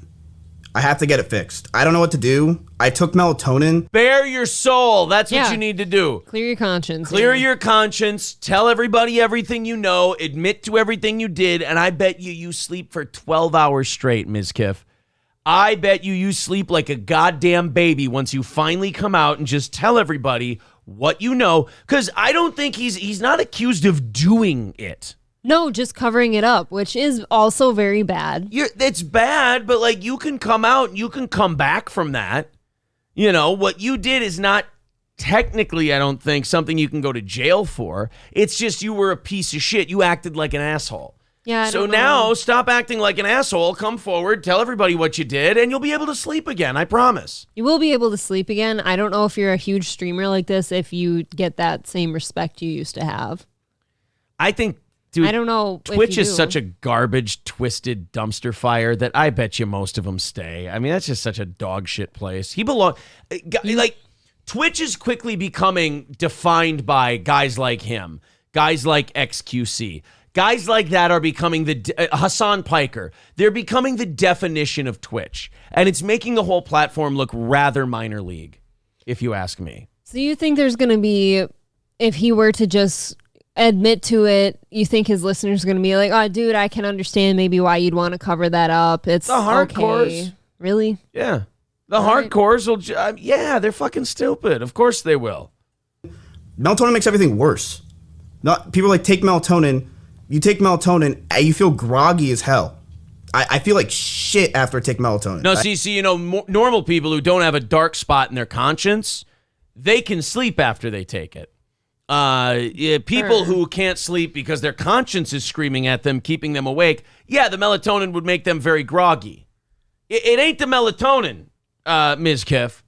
It ain't the fact that you can't get sleepy, Ms. Kiff. It's the fact that you covered up something heinous and your soul is trying to tell you to let that out. It's your anxiety-ridden brain at the moment. I know you're looking for sympathy here, but you deserve absolutely every second of everything you're going through and then some. The next day, I won't want. I will just be like capsized in the brain. I can't. I've tried melatonin, doesn't work. Just doesn't. Edibles, I'll have a panic attack. No way. I watched Dahmer. Dude, what a bitch. What the fuck? Yeah, I watched Dahmer. Guy. Like, hey, try to focus for me, buddy. What a piece of shit. What a narcissistic sack of shit. I feel so good when I watch guys like this because I go, oh my God, the rest of us are fine. I really do believe, though, a lot of streamers, like maybe like his age or what he does, they just really do. It's all about them and they forget any consequences that could ever occur for anything. I think when you grow up and your whole life is online, maybe you just don't, your reality is skewed and your idea of what's real. Because nothing can ever touch you when it's online. Right, it's all ones and twos on a computer screen. Mm-hmm. It's not the real. Nothing's real. Yeah, it's all the Matrix. That show was amazing. That show was amazing. That was probably, it was scary good, but what bothered me about Dahmer is that now, have you guys been on TikTok with Dahmer? That's it. That's the end of the clip. Yeah. So then he goes in to talk about TikTok and Dahmer and all of that. That was his, hey, how you doing? I'm back. After disappearing for 3 weeks, after, being accused of covering up a sexual assault and mentioning none of it. Sure. High Main says 60,000 tards watching this guy cope. Yeah. Somebody suggesting he could try fentanyl. And that could put him to sleep. You could try fentanyl to put you to sleep. Who knows? Capsized in the brain. Yeah, that is a dumb fucking thing to say. Everything that guy said was kind of stupid. Ugh. And just like the type of the anxiety was everywhere and every way he talked and the movements his face made. Like he's an anxious man. Yeah, if he thinks that was him playing it cool, I got bad news. That wasn't cool. You did not play it cool. All right, guys, 2:45 away from our goal tonight. We are a long ways away, and we got about 40 to 50 minutes until we go to the offering plate segment. So if you haven't chipped in a while to Steel Toe, if you feel like chipping in, please do. 2:45 away from that goal. Tomorrow, the Wednesday morning show, usually one of the slower ones in terms of the goal. So let's see what we can do this evening. 2:45 away. There's the PayPal link in the chat. Super chats and memberships count as well. So if you feel like throwing something that way, thank you in advance. But again, we are well over halfway through this show. We're about $15 into our goal. Let's see if we can make a little bit of headway before we get to that offering plate segment. We got quite a bit of stuff left here, especially if we're not going to hit the goal today to get through all of it. I sort of owe an apology to Salvo Pancakes. You said that, yeah. He is Keemstar's co-host on his podcast. I'm sorry, I don't know what else he does. I've seen the Def Noodles thing when he went to Def Noodles' roast battle. Comedy roast or something. And just stared at him like a lunatic. That was my introduction to Salvo Pancakes, and I have to tell you, I was like, this guy's a serial killer on the build. Right, if just you will. Kind of seemed unstable. Right. And like he looked like he took everything too seriously, and he just kind of seemed like a guy who was a little too high strung and everything else. Yep. And almost, you know what it was? He got a lot of shine real quick on the internet. It came at him really fast, and I feel like he kind of, the equivalent of getting chat cancer a little bit. It was instant gratification. It was, I think it happened too much too quick for this Salvo Pancakes, and there was an adjustment period. Sure. Then there was this fake beef. I really didn't like this. I was really hoping this wasn't the case. By the way, Marcus, send us your information. Somebody gifted you a VIP this morning. Oh, I have his information. Oh, you did? Okay, good. So anyway, and thank you very much to Flex for the $5 over there on PayPal. Let's see if we can start a little rally, guys. We could use the rally. 240 away from tonight's goal. There we are, 240. Thanks, guys. Away from tonight. Let's see what we can do there. So anyway, this Salvo Pancakes went on a couple of rants today where I went, you know what? I think I was wrong about this Salvo Pancakes fella. You liked it? You know what? I think he's good. I think he's starting to get it. They did do this gay bit, him and Keemstar did, where like, oh, Salvo Pancakes, I told him to make a trailer for the show, and then he hired some guy off to do it, and then he didn't pay the guy, and he's fired now. And then they went to do a show on Sunday, and both of them are there doing a show and the whole deal, and it was all kind of, I mean, it was a really fake, hacky bit, but it was... That seems like an H3 type bit. Right. That is, like that. It was very much an Ethan Klein type bit, but I think it was a Keemstar-led effort. Oh, buddy. So I don't know if you He was just trying to have a little fun. I'll give him a pass one time. I don't know if you can throw that at the feet of Salvo Pancakes. Thank you very much to Trucker 18 Wheeler, says here's some shekels and throws 25 on the super chat.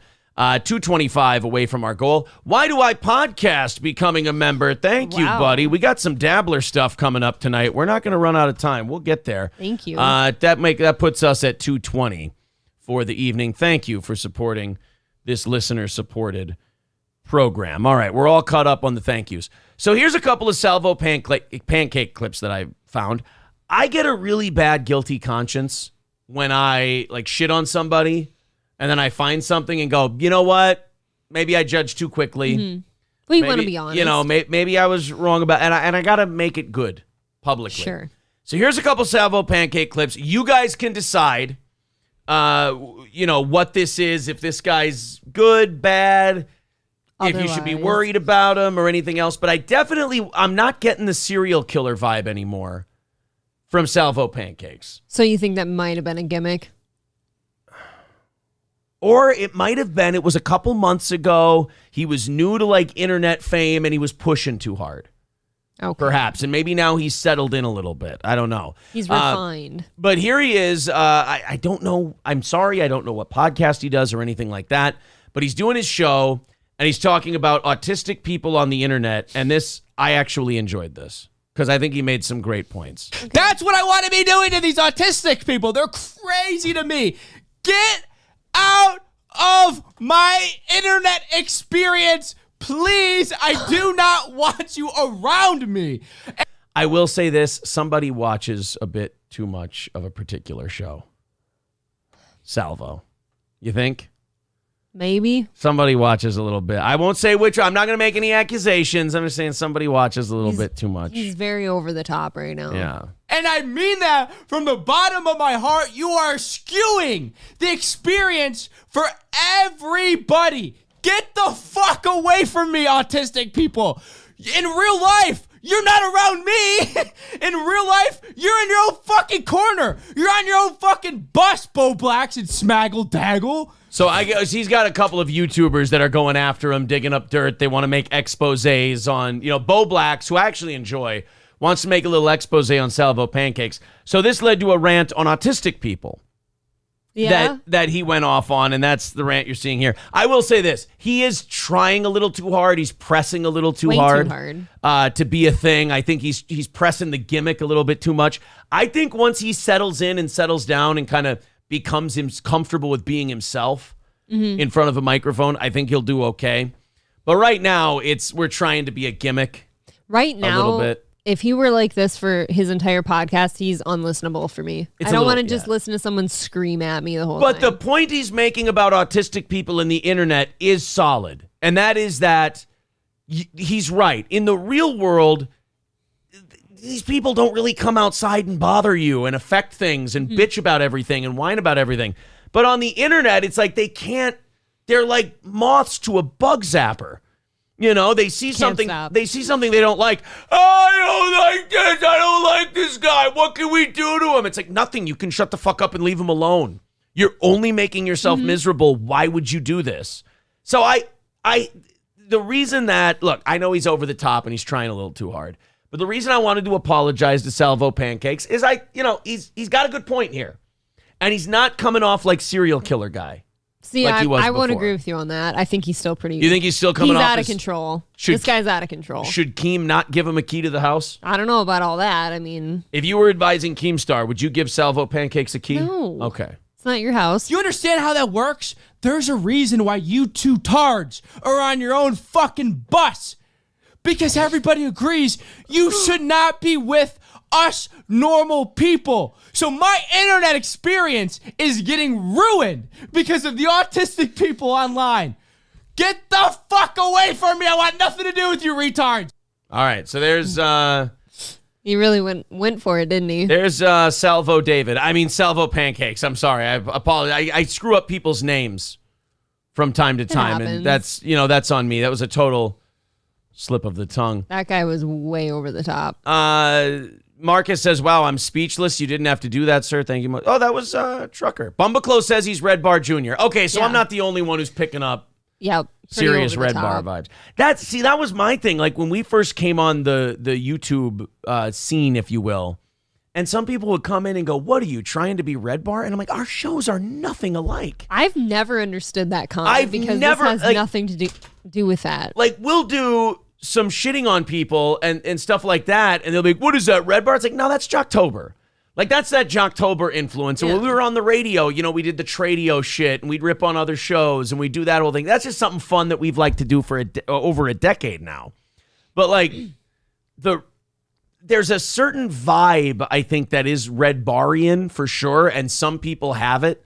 But I never got that with this show. I was always like, dude, we talk about the news. We pick out obscure news stories. We really mix up a lot of we stuff. do impersonations. It's nothing. The two shows are nothing alike one another. We certainly don't like deep dive into somebody like with bitterness. Right. In our intentions. It's never very personal. No, nothing is personal here. Ryobi says about Salvo Pancakes, scream more, please. Yes.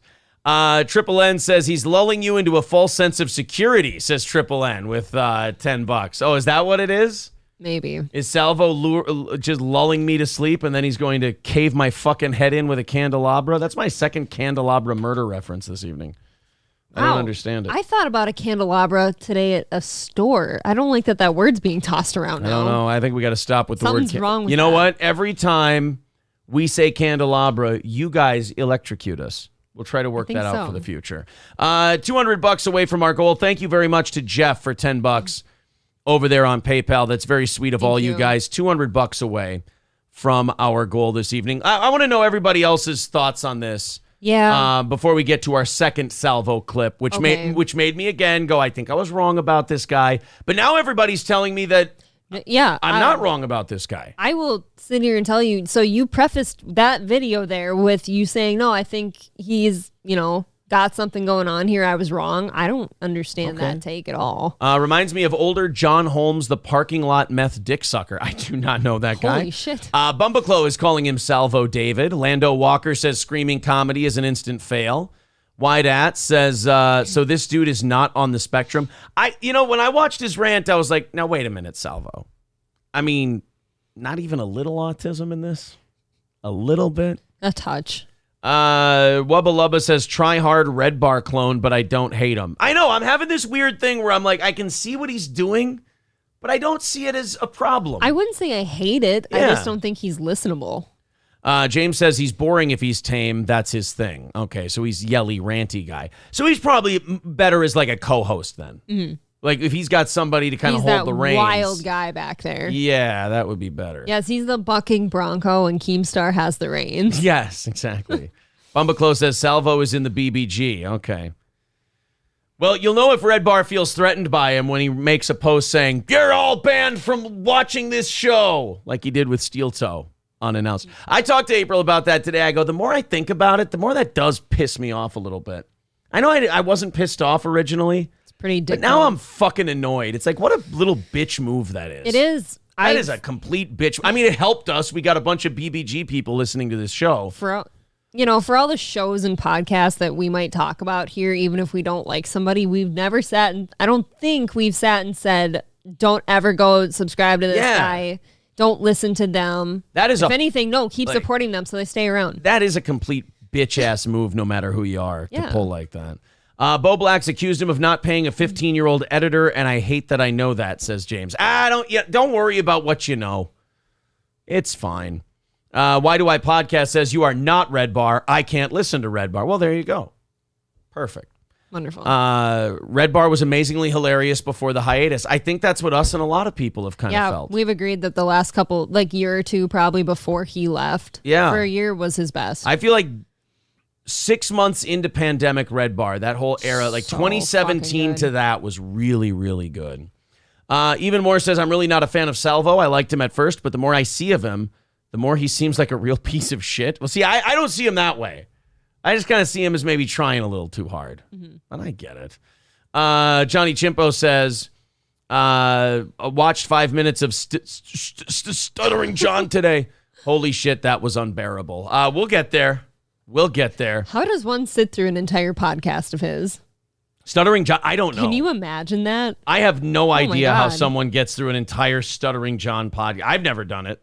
Takes a while just to get through a sentence. That's why I say God bless Dabblers Anonymous. They go through that shit so I don't have to. They are my little free producers, and I thank them from the bottom of my heart. One of them followed me on Twitter last night. Oh, very cool. They're all big guy. So far, they're all very nice people. Yeah, I'm not into Reddit stuff like you. Let's check out this second clip from Salvo and see if that helps you guys at all. I actually liked this part because he's being a complete asshole. Oh, Bowie. Oh, pancakes. He can go fucking kill himself. Ember Lily 13 funded $1. Bowie will stomp you with Spurg strength.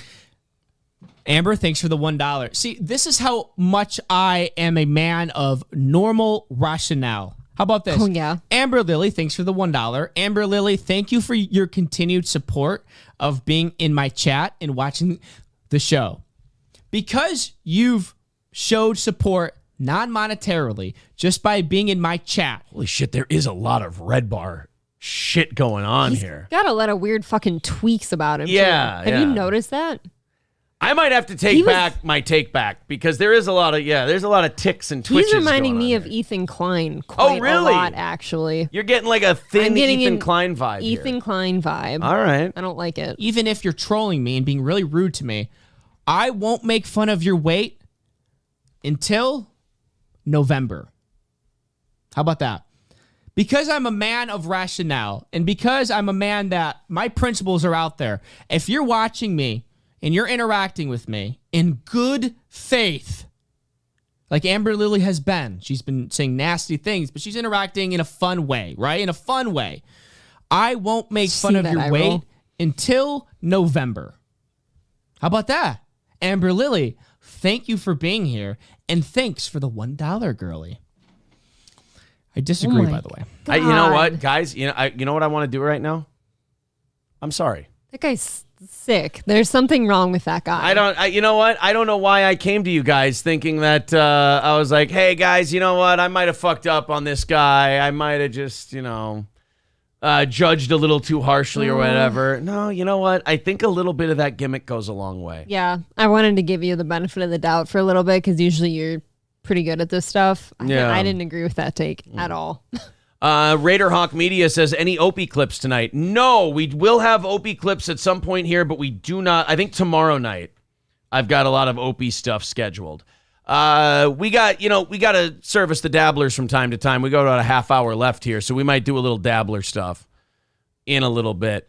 People saying there's a lot of dead air in a Stuttering John podcast. Oh, boy.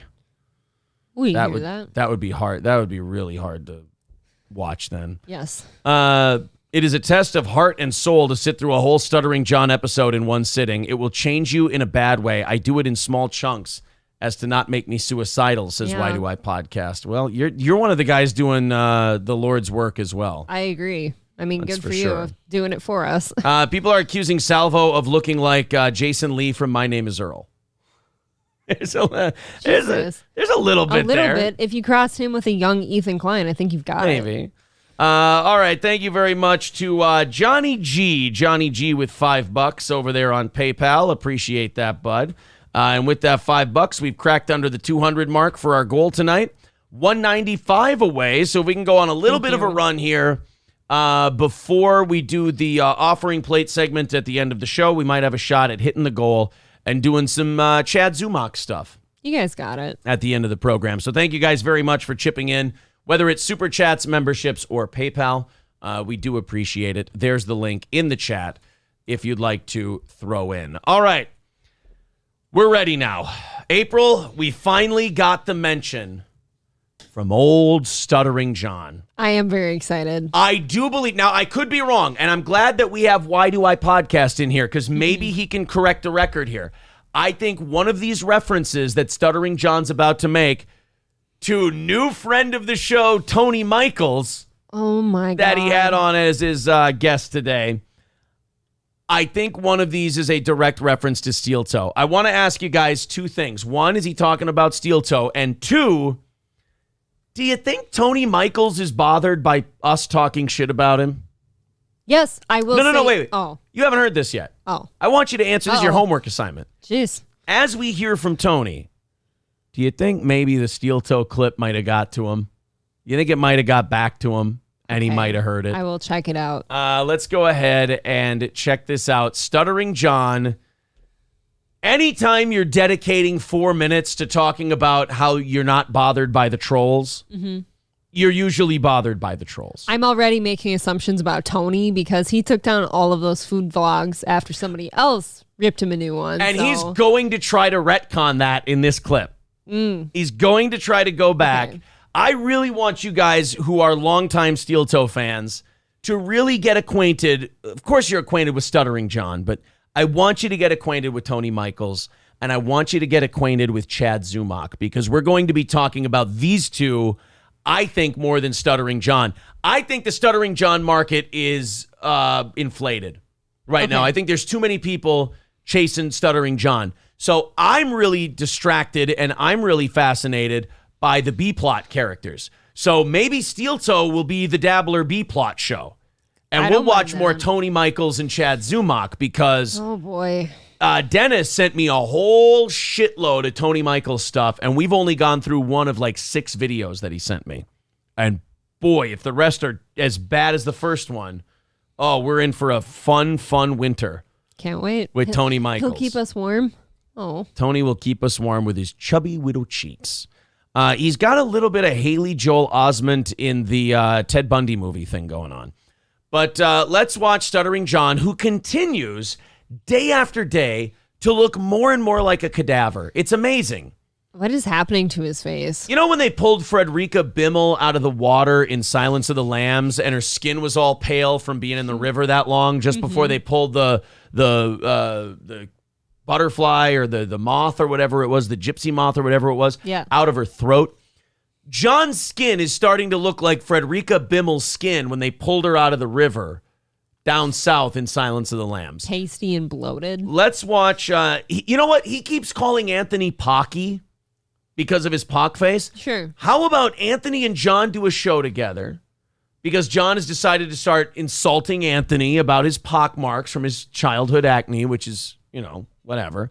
But if Anthony has to be Pocky, how about John is Chalky? Pocky and Chalky. Pocky and Chalky. There you go. No, I'm in on that. Yeah, you know what? Let's go Pocky and Chalky, and let's see who takes the joke better, Anthony or John. Oh. Because holy shit, this man is starting to look like a washed out cadaver in a river somewhere. Isn't it something that he does all that beer on the balcony, but he just can't catch a tan? Oh, you know, you think you do all these beer on the balconies. Yeah, you might get a little bit of color, but nope. He either, if I'm giving him credit, he looks like the mortician in Silence of the Lambs who digs out the moth from the woman's throat. Neither's a compliment. But mostly I think he looks like dead, bloated Frederica Bimmel. So here we go. Stuttering John and Tony Michaels talking about the haters be, if I may inject a little Shawbism into it. Kumi is the epitome of a racist. I don't know. I mean, this is a guy. All right. Fair to start off. Nobody's fighting you. Okay. All right, John. A blind squirrel finds a nut every now and again. That still uses the N-word, still uses the F-word for gay people. Still to this day, he does. Why? I mean, it's not. And he's surprising. the MAGA, Tony. Oh, absolutely, absolutely. Well, it's kind of like he likes to swing his gun when he can find it. Well, you know, a reference to Anthony's like 7-year-old now clip of him losing his gun. Yeah. When he was having that fight with Danny in the house. How does I have so many questions here. You say you're into these B-roll The people B-plot guys, yeah. How does a Tony Michaels that did foodless mukbanging videos, if you will. Yes, drive-through get mukbangs, here? yeah. What got him right here? Some people, and you have to give them credit for this, are so obsessed with becoming just a guy on the internet. They're so obsessed with it that they will just keep throwing shit at the wall to see what sticks. And that's what Tony Michaels does. I think Tony Michaels is the liberal Steven Crowder. Oh, failed at sketch comedy. Okay. Failed at doing funny viral videos on the internet. So he said, you know what? I may be a hack as a comic. I may be a hack as a comedic performer. People may not find me, they might find me devoid of charm and humor. But maybe if I just rant about politics all day, I'll catch on somewhere. And there's enough people like angry about Republicans and Democrats and, you know, that they'll listen, they'll consume like a vacuum. They'll suck up any kind of content about that. Sure. And I think that's what Tony Michaels has found now. Okay. And he does something in this clip that I just laugh every time I hear someone do it. Chad Zummack does this a lot too. It's why I'm kind of obsessed with him now. He pretends to not know who people are and then states the things they're doing chapter and verse. Tony Michaels doesn't know what anyone does. Tony Michaels doesn't know how anyone makes a living or what they say on their show. But boy, can he quote it back to you. Yeah. Wasn't Dahmer that guy that, got, gay people really, really drunk in the bar? And I don't know anything I don't know about him, but like, didn't he take them home and like eventually cut them up? Right. And, that's exactly what he does. Just watch. Tony is one of the best self-own artists that you're ever going to find. Responsible gun owners don't know where their guns are.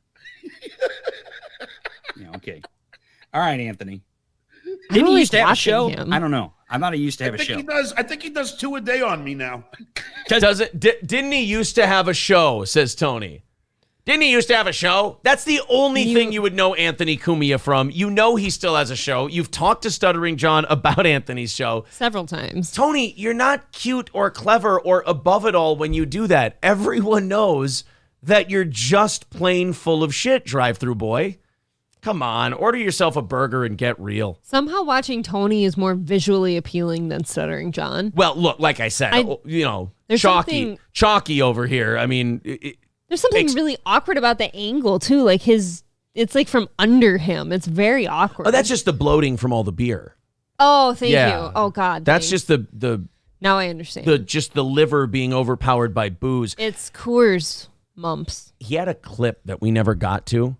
It's so sad. He talked about how the night before he ran out of beer, so he knocked on his neighbor's door and bummed seltzers off of him. Like a trip to the liquor store was out of the question. Buddy, you can't do that. Oof. Does he do 2 a day on you? God damn. God damn. They're really racking up the shows on you. Yeah. Fuck, man. At this point, I'm more famous than Jesus Christ. I know. Is there anything sadder than watching 2 guys do this? Watching 2 guys who are daily getting their dicks kicked in by everybody and acting like it's going well. No, these 2 are very much the type of person where they're like, at least they're talking about me. I'm fucking popular now. I'm going to say that I disagree. Tony Michaels hates it when people talk about him. He's wiped all of his food review things off of his YouTube. Tony does not like being discussed unless you talk about what a political genius he is, which puke. Well, yeah, you just got done saying how he wanted to be that guy, a guy on the internet. Well, you'd like people talking about you then. What do these people do anything besides watch content on you? No. It's crazy. Like I watch your show every once in a while, but goddamn, I mean, and I'm your buddy and we talk every week we talk, but I can't even watch all your content, let alone all the content. These people spend their entire lives. I know you're listening. First of all, Tony, you need to calm down because I know you're trying to pretend you're not bothered, but the high-pitched voice, the redness in your cheeks that's coming, you starting to shout in your radio voice, it's not lending itself to I don't care. Mixed with Stuttering John's like extra laughing at all times. You know what that is? That's that increased heart rate, adrenaline laughter. Yeah. Listening to me right now, you fucking cucks, you racist cucks. You fucking Stuttering John cucks. That's right. You're cucking. You're being a Ew. cuck. You like Oh, that so he's word. like one of these left-wing guys who wants to like hijack right-wing terms Oh, because he yeah. thinks that's so. being edgy. So he even has to do like political shtick, even when he's talking about this stuff. Oh, he is highly mockable. Fucking idiots. Fucking idiot. No, What are you going to do about it? There's another guy. I'm going to threaten lawsuits and fake cancer promotions. I won't mention names. Who does 3 shows a day on me? 3. So that's now Now, I don't know who he's talking about there. Oh, you that don't? might be his steel toe reference. That could be Shuley. I think that might be Shuley and the Uncle Rico show, Miserable Men, and whatever else. Those I'm not guys sure do. how many times they. I go think that on, might be so. Shuley. I think I was the third one that he mentions here. Okay. we're up to 5 God damn. on me. God damn. And then another guy does 2. God damn. So now we're up to 7. I think that was the steel toe reference. Well, yeah. Was the morning guy who show. does 2 shows a day on me. Now, Evening first of all, show. John, you fucking bloated pig, don't flatter yourself. And Tony, I hope you're smart. I know you're not the smartest guy in the world. And I know you're so desperate for clout that you'll latch on to Stuttering John, which, I mean, to say that's a dry utter is an understatement. But I really hope John doesn't believe that. And I know deep down, John, that you don't believe that. I mean, Christ's sake, we do what? 5 morning shows a week. We do 3 evening shows a week. And we maybe, at most, do 2 Stuttering John segments. Yeah, a In couple. all that time. A week, John. So don't flatter yourself. You're not usually that interesting. You're not that interesting, John. We got to put together a lot of clips of you. It takes days for you to be You fascinating. have to accumulate. Although you and Tony, if you did a show together, we'd probably have material every day. Oh, well, they're going to love this content. They're going to eat this up. Oh, for sure, but not for the reason you guys think. Watching you guys try to cope with the fact that everybody is kicking your teeth in on the internet is not the own that I'm thinking you think it is. You did say cuck about 7 or 8 times. That's pretty good. I really do think that John is just anxiously laughing over here just to pretend this isn't happening. I think John is feeling very broken by all this. Yeah. Hence all the blocking and all of that stuff, and the threatening lawsuits and all that. You don't threaten lawsuits. You don't try to get people's Patreon taken away like he has with Carl, or their Discord taken away like he has with Carl, because you don't care. No. Because you love it, He because you're clearly- laughing. Like, oh, yeah, that drive-through guy was on Stuttering John. A drive-through guy. He's a drive-through guy. Listen. I think the drive-through thing might be bothering somebody. That's funny. He Tony. hates it. Tony, I think the drive-through thing is getting to you. You fucking idiots. Oh. Listen. Can you hear my voice? Saucy language from a fast food boy. He really does like to use like naughty words, like No. edgy. Tony, that is very saucy language. I don't think they're going to let you through the Arby's drive-thru for a big Montana talking like that. Nope. Somebody's not getting an extra horsey sauce packet with that kind of talk. Can't yell fucking idiots at Arby's. No. Somebody is not getting the new KFC Twister to try for his next video. Oh shit, I forgot about He's that. going to start calling everybody fucking idiots. Uh-oh. What if they're Republicans at the drive-thru, Tony? Certainly can't go through Chick-fil-A. They're too Christian. No. Listen. I don't do drive-through videos anymore. Right, you talk in a hacky, nasally radio voice and pretend to be a political expert. We know, Tony. We're very familiar with you. We love your content. Okay, just saying that you don't do them anymore doesn't mean it didn't exist. Right. And that we all saw it. As much as he tries to make it not exist. It's just kind of like, oh, that guy, he killed a guy, right? Okay, but I'm not killing him anymore. Yeah, I'm not murdering people anymore. It's not every day. God, guys, get over it. Those were a long time ago. And the only reason why I took the video. By the way. Oh, That is the worst endorsement you can have for a comedy sketch you did, is if Stuttering John Melendez says, I liked him, by the way. Well, now you know they're dog shit. Now Tony probably went to bed, goes to bed tonight going, oh, fuck, those really were bad, weren't they? You too. I like them too. The only reason why I took them down is because you liked them so fucking much. Is that why you took them down, Tony? Because they were so goddamn good, you just couldn't stand to look at them anymore? Because you just kept laughing and coming and laughing and coming and laughing and coming. Every time you watch yourself go through a goddamn McDonald's, you watch that drive-through bit, and you just started soaking your pants with cum, Tony. You had to delete it. I understand, Tony. I understand. No woman has ever made you feel the way those drive-through videos have. Not willingly, anyway. I don't think women are with him. I hope not. I can guarantee you not. I would advocate for all of you not being allowed to vote if any of you have ever touched this man in any kind of way that wasn't platonic. If some lady has touched his wiener before, like she's missing something, right? Yeah. Well, no, she's probably got an extra something. Chromosome, Okay, you know what? You're right. Because you fucking idiots were attacking my YouTube and got it fucking banned. The only reason I took him down is because you guys were being mean to me. I just wanted to do my drive-through videos, and I just wanted to talk about my sauces. And He's a big old baby with a beard. Yeah. That's exactly what he is. By the way, Tony, after this clip is over, in honor of you, I say we fire up one more drive-through video from old Tony Michaels. What do you say? A Tony Michaels drive-through video. Does he have a favorite? I have a favorite. The next one we do. Dumb motherfuckers. So if you like the drive-through videos so much and that's what you like, fine, whatever. I don't give a fuck. Okay, good then. I don't know, Tony. You just spent the last minute, quote, not giving a fuck. That sounds like permission to me. That sounded like permission, Tony. We're going to play a video. I Want to Do Right by Tony Michaels. That absolutely sounded like a big old green light. Not only that, Tony, I don't think you can say you don't give a fuck when you just spent the last minute calling us fucking idiots, yelling and swearing at us about playing the drive-through videos and explaining why you whitewashed them from your existence. I think he called us cucks. And you called me a cuck. I tell you. That one hurt. I tell you. You go through the Taco Bell, you're going to get a talking to for that one, drive-through boy.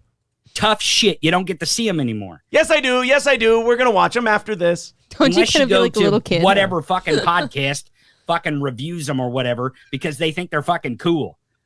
I don't think I'm cool. Ooh, there's a lot wrong with what he just said, okay? Wait a minute.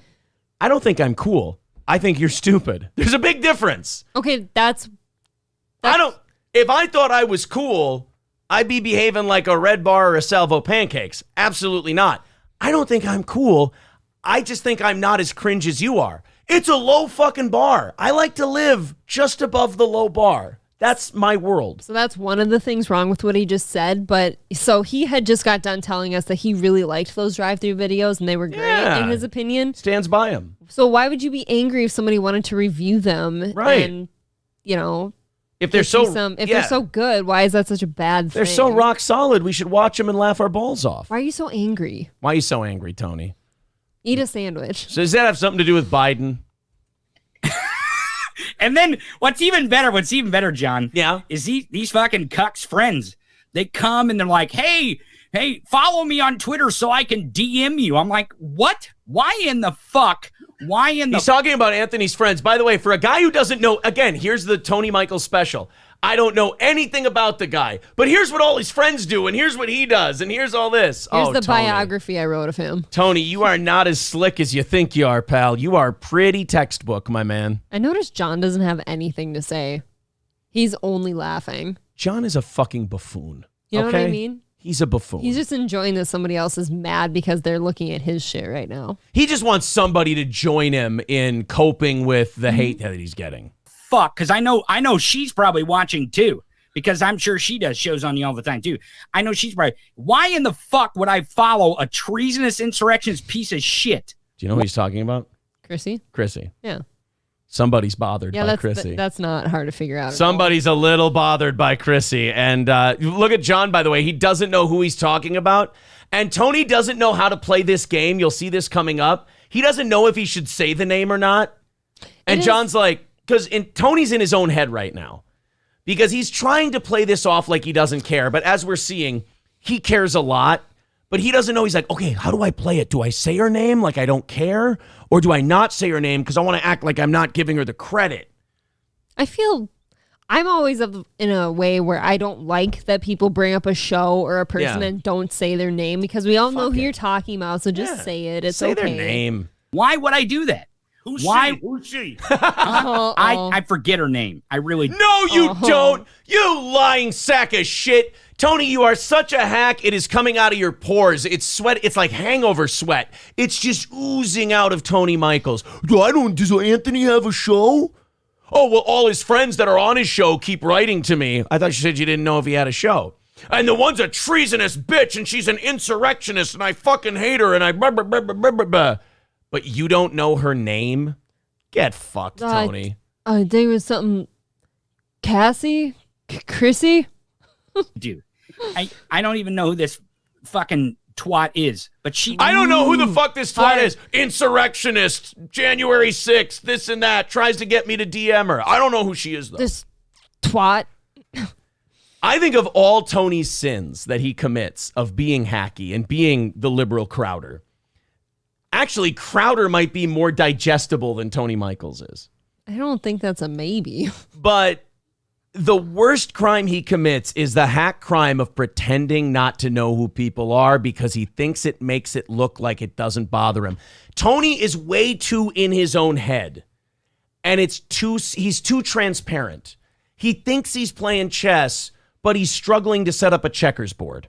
Yeah, this kind of looks like somebody's bringing up like oh, weren't you that guy who dated that chick that one time? I have no idea who that girl is because It ended super bad for The one him. with the giant tits, and she had kind of like this eye was a little bigger than this eye, but she had the tits that were pretty symmetrical, and I don't remember her name, though. I just... Isn't that weird? Yeah. She goes on all these shows that hate on you, and she's one of Anthony... I thought you didn't know if Anthony had any shows. And I thought you didn't know anything about her. I thought you didn't know anything about this woman. God, this guy... Okay, pretend these are my playing cards, right? Yep. And this is how you hold your playing cards, right? You don't have the faces holding out to you, right? No, they're towards you. That's how you hold your playing cards. This is how Tony Michaels plays cards. All right, anyway. Yeah. He's that guy where somebody else at that table next to him is like, dude, you gotta stop showing those people. Dude, pick them up a little bit. It's gonna go a lot better if you like. Yeah, there you go. Okay. A little close to the chest there, Tony. Don't let us know this bothers you so much, and we won't do it so much. This just bought him like months of steel toe ridicule. This is pretty. Which good. he's clearly seen by now, and it's clearly upset him. What's his name? Anthony. Pocky, just call him. Oh, yeah, whatever. Oh, did he just pretend he didn't know Anthony Cumia's name? Gross, this guy's so bad. You know, he goes between saying he doesn't know his name at all. Oh, is it Anthony Cumia? Kamaya? Kamatra? Kamasutra? Oh, Tony, you are not good at this. You are not cut out for this. You're going to get carved up in this game. This is embarrassing. Stick to hacky political talk. Stick to how inflation is a good thing somehow because you want Biden to get reelected. Fuck that. Switch back to mukbangs. Yeah, or you know what? Just hit the Arby's. Just eat and show it this time. Yeah. Name is she's one of his fucking. Oh, Gummy Bear. lackeys. Gummy Bear. I don't know. Gummy Bear. Gummy Bear. That's the best you can do. Gummy Bear. I thought that was pretty good. Oh, did you really? That was she really got me. I don't know. She messaged. She fucking was in my comments in my threads. So you know her name. Please follow me. Right. Please follow me so I can DM you. Please. And then I went and looked her up. I'm like, you fucking dumb bitch. You're fucking. Wow, these progressives are really nice to women, aren't they? Sure are. These are wonderful progressives, just making fun of a woman's gums. Calling women dumb bitches. Somebody who has like a succeeding podcast at the moment. Right. Chrissy Mayr's that. everywhere right now. I know. Trying to sell fucking your content that you're an insurrectionist. She went to the insurrection. Huh? She was there. She went to it. Oh, yeah. Oh, she would love an insurrection. What does that even mean? Is he trying to make a dick joke? That was, you know what? Good one. Good one, Tony. Well, there you go. There's a 4-minute cope fest of Tony Michaels and stuttering John Melendez. We're gonna get to another. I think in honor of Mr. Michaels, I think what we ought to do for Tony, since he told us that he thought that those the drive-through things were really, really good. Mm-hmm. I think what we ought to do is we ought to play one of the drive-thrus that Dennis sent us. Dennis from the Dabblers. Thank you, Dennis Michaels. Oh, he's there in the chat. Thank you, Dennis. I say that we take a look at one of Tony's videos. I'm in. He likes them so much that he can't even watch them anymore because they're so fucking good. He had to delete them from the internet. If you guys want to look at those things and review them and shit, well, good for you then. Thank you very much. I'm catching up with the chat now. Thank you to Halada Fachina. I love that name. For becoming a member. We appreciate that. Thank and you. Look at this. Chrissy Mayer in the chat. Oh, really? Welcome, Chrissy. I've been Awesome. DMing with Frank, not to book you for an interview, just to fuck him. It disguised as an interview offer. Of course. What? Nice to have you here. Frank said he gets shy. He'd rather you didn't watch. Oh, yeah, I'll be gone. Okay, good. You and Chrissy can go shopping or something. For insurrectionist gear. Gives a fuck if someone was at the insurrection. I want to know why that FBI agent was there. I couldn't think of anything I care less about.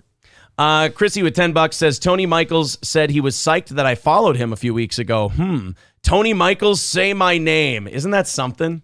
Yeah, that he would not say Chrissy's name. You can't say you don't know who somebody is when they're in your direct comments. That is the biggest hack trick that he does.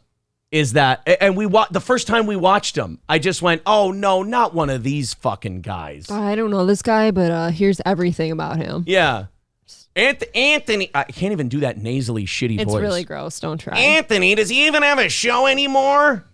Anyway, all the people who do his show DM me and all. It's like, I thought you didn't know if he had a show.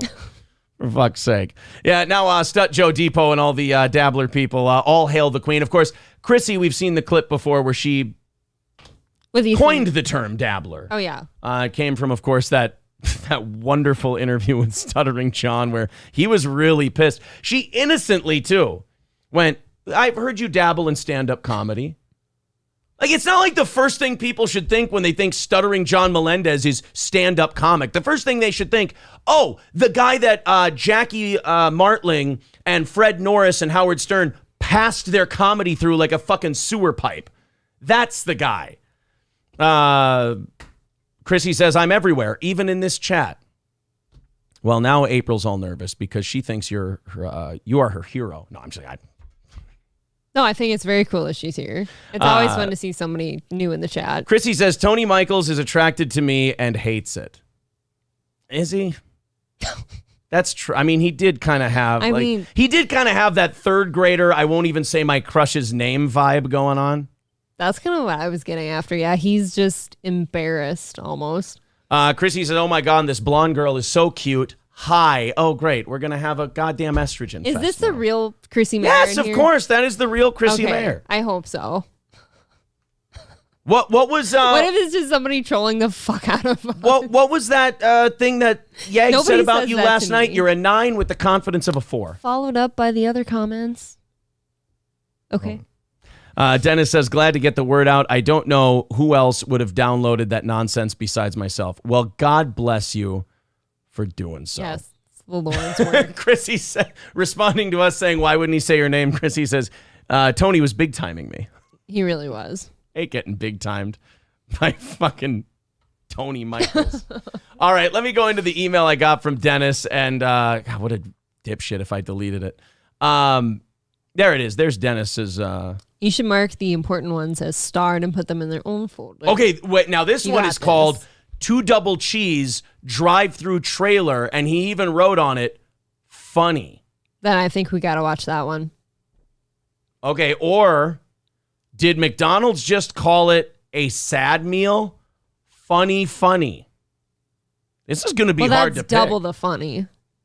Maybe we go with that one. 2 funnies better than 1 funny? Usually. All right. Now, guys, I'm only playing this. I would never play this because I always thought that these videos embarrassed Tony Michaels badly. I thought that Tony was very upset by these videos' existence, thus why he deleted all of them. So I wasn't going to play them. But then Tony was so excited, and him and John were so pumped about all of these shows that talk about them that he said, you know what, you fucking idiots. Fucking idiots? Is that what he called us? Fucking idiots. I'm a fucking idiot. I'm a cuck.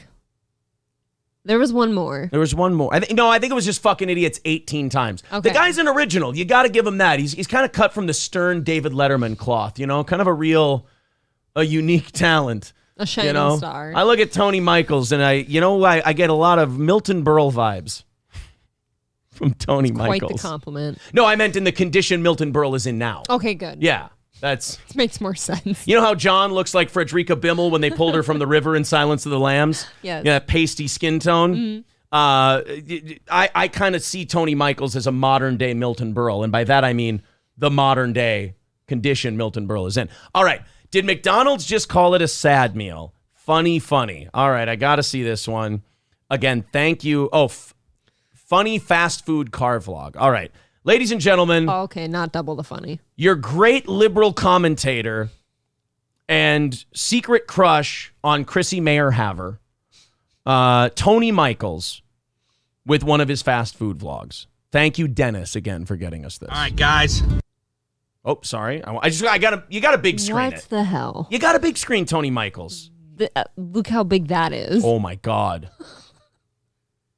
That looks like. It looks like you have the mumps, dude. You know how like you'll have a show like Breaking Bad, and like the main character will just start getting involved in the criminal underworld. Mm-hmm. This is like the first level lackey that he has. Okay. You know what? Is he like, he reminds me of Huel, kind of. Huel? He's like white Huel? Yeah. Not near as charming. Not as charming. No. But white Huel. Yeah.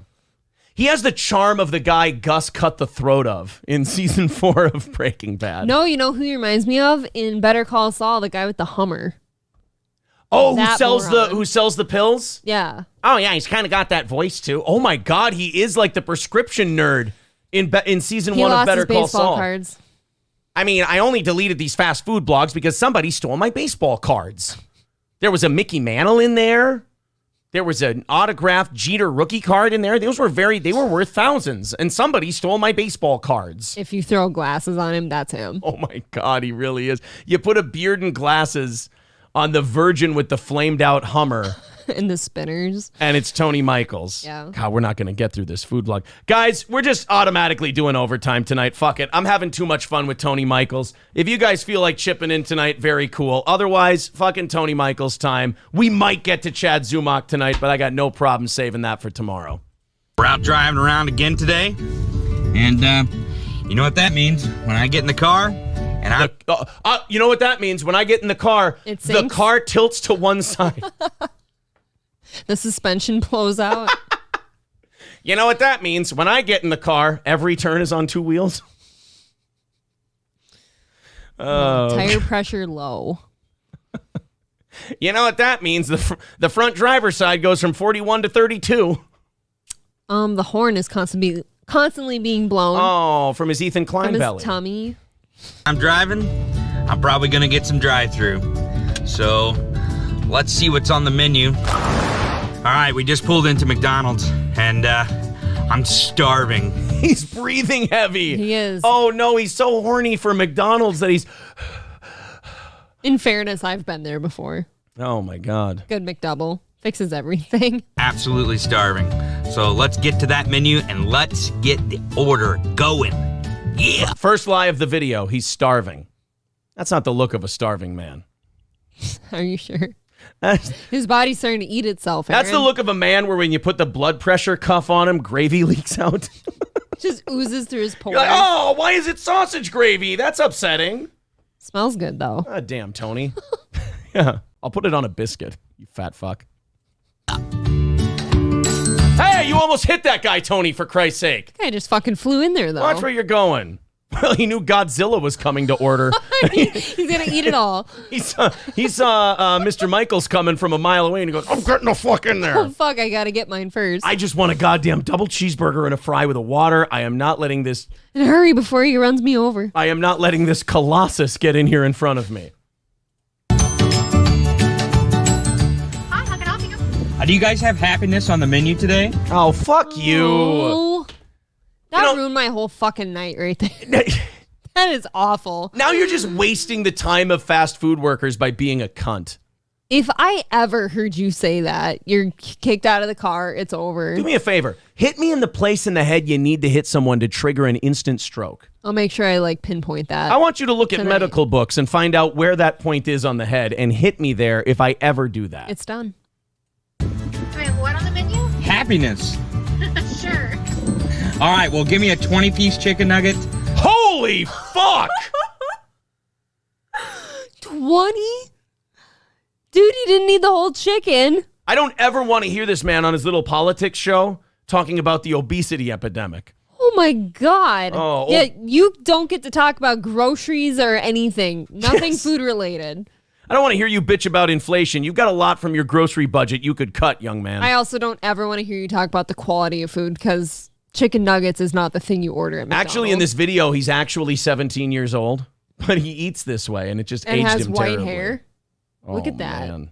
He's salt and peppered. A small fry and a large Coke, please. All right. Did you want barbecue sauce in the nuggets? No sauce, just happiness. All right.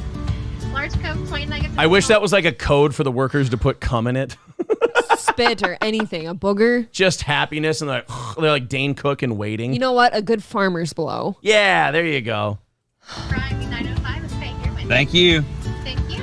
We're gonna get some happiness in the chicken nugget box. Oh, God. I will never order a chicken nugget because of this. I haven't seen retarded 6-year-olds this excited about McDonald's. Look at this.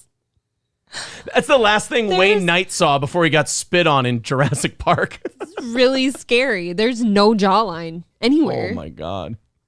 I want the fucking Jaws music to play when that happens. He's kind of like a big old worm. There's just no like definition to him. It's just wrinkles. Yes. Did you nuggets with small fried and Coke? That's it. Thank you for feeding me today. Have a great day. Oh, that's it? She thought it was funny. I know. I'd feel my that way, God. too, if someone thought you were funny. I don't like being that close to his mouth. I know. I feel like I'm going to get swallowed up. I know. It's like a black hole. His mouth is like an event horizon. If you get into it, you start to spaghettify, and then he goes... I'm about to get the chicken nuggies. Oh, Chicken McNug- oh, remember Chicky McNuggies? Oh, my God. Oh, he's getting Chicky That's him. McNugs. Oh. Well, that's Good, fine. thank you. Chicken McNuggets, chicken McNuggets, chicken McNuggets. Look at that huge case of Mountain Dew in the back. Oh, I wish he was fucking T-boned by a cartel SUV right now. This is horrific. And I'm still so mad at him that he never shows the food. But again, The this audacity. is part of that amazing effort he puts into wanting to be a thing overnight. To want, like, the urge to go viral in this man is repulsive. No, you know who deserves to go viral overnight? That corn kid. That goes viral Wonderful. overnight. Oh man, I am halfway through this box of happiness and I am so excited that I stopped at McDonald's. And by the way, old secure fat man or old insecure fat man will not show himself eating to you at all. It's a bad business model to promote that you're eating food and then you don't eat it for us. Yeah. Show us downing the 10 McNuggets you just downed, you fucking sad man. It's false advertising. Somebody's a little ashamed of the belly. This is what I don't like about this guy. On top of the, I don't know who Chrissy Mayer is, and then quotes all of her bio. Does Anthony Cumia still have a show? What's and his then last name? 2 minutes later goes, oh, all the people from his show. But then also I'm going to do a confident viral food review thing, but then clearly be so insecure about your weight that you don't want anybody to watch you eat. Yeah, but we all just heard what you ordered. It's not really going to make the difference, Yeah. I don't think. Quick question for you though. What part of the chicken is the nugget? Oh no. So we're a hack with our McDonald's jokes too. I'm going to wager it's actually cat. It's the best part. Oh man, the only thing better than a chicken nugget right now is somebody hitting you with a shovel right through your driver's side window. There's a box of 20 of them. All right, guys. I made it through the box of happiness. And guess what I found? Diabetes? You found diabetes, didn't you? Definitely diabetes. Type 2 diabetes for sure. Or I hope some insulin. A cholesterol check? A heart attack. Please let it. Ooh, could it be a massive coronary? Too much fentanyl. Triple bypass. I found bag fries. Bag fries are the best. It's a great surprise at the end. Thanks for riding along with me again today. Are we going to hear that shitty saying that he did? Are you ready to I hear just the had shitty douche saying? chills. I guess you should just play it. Fuck the Dabblers for putting me onto this guy, by the way. I hate this so much. Guys, keep it up. We're going to keep going through the drive-thru. It's been fun. Well, yeah, nobody thinks you're actually going to get up out of the car and walk. You got to tuck and roll. Yeah.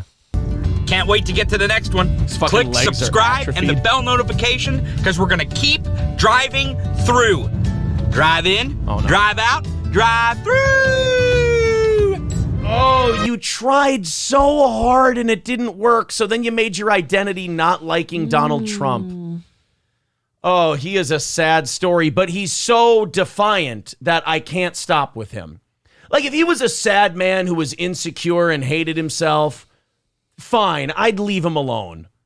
But he loves himself. He's a complete sad man. No, he doesn't. You don't think so? He's a complete sad man who's insecure and can't handle criticism, but he tries to play it off as though he doesn't. But he's remarkably see-through. People loving the music. Thank you to Jay Santos for the $4.99. Appreciate that. Says, here, F-slur. Thanks for the free overtime. Chrissy says the McDonald's will drive through his anus. It's probably very blown out. Oh, at this point. the shits that man must take. It's almost not worth thinking about. It should set off carbon monoxide alarms. Ugh. That specifically, huh? Vinny Ladders says, I wish anything excited me as much as McDonald's excites him. You know what? Fair. I know. I want to find love like he has for McDonald's. I want chicken April to McNuggets. love me the way that. Why do I keep forgetting his first name? I'm not even doing his bit. Tony Michaels. I keep wanting to call him Josh I was Michaels. really hoping you were going with the bit. He has the look of a fat guy named Josh. So the Tony kind of throws me off. Frank says he sounds like a serial killer. Serial killers can get excited about McDonald's. Yeah, I think so. Chrissy Mayer says, if I give you $10, will you hold my hand through the drive-thru window? He seems like more of a guy who wants the McDonald's employee, correct me if I'm wrong here, to cradle his head. And Something like that. And like, if I had your head right now, I'd be petting it. Like yeah. Stroking the back of it.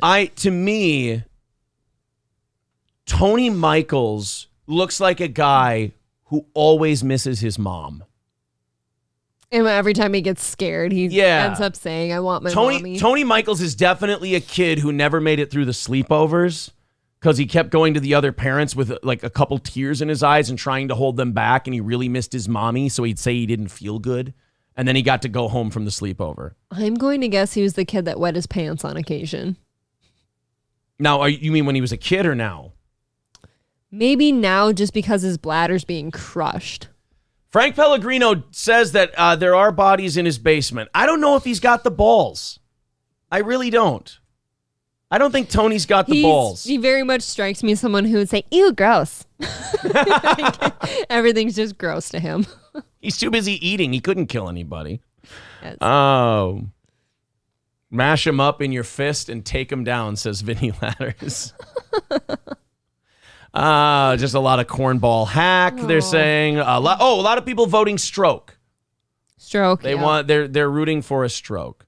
You have a lot of plaque buildup in those arteries.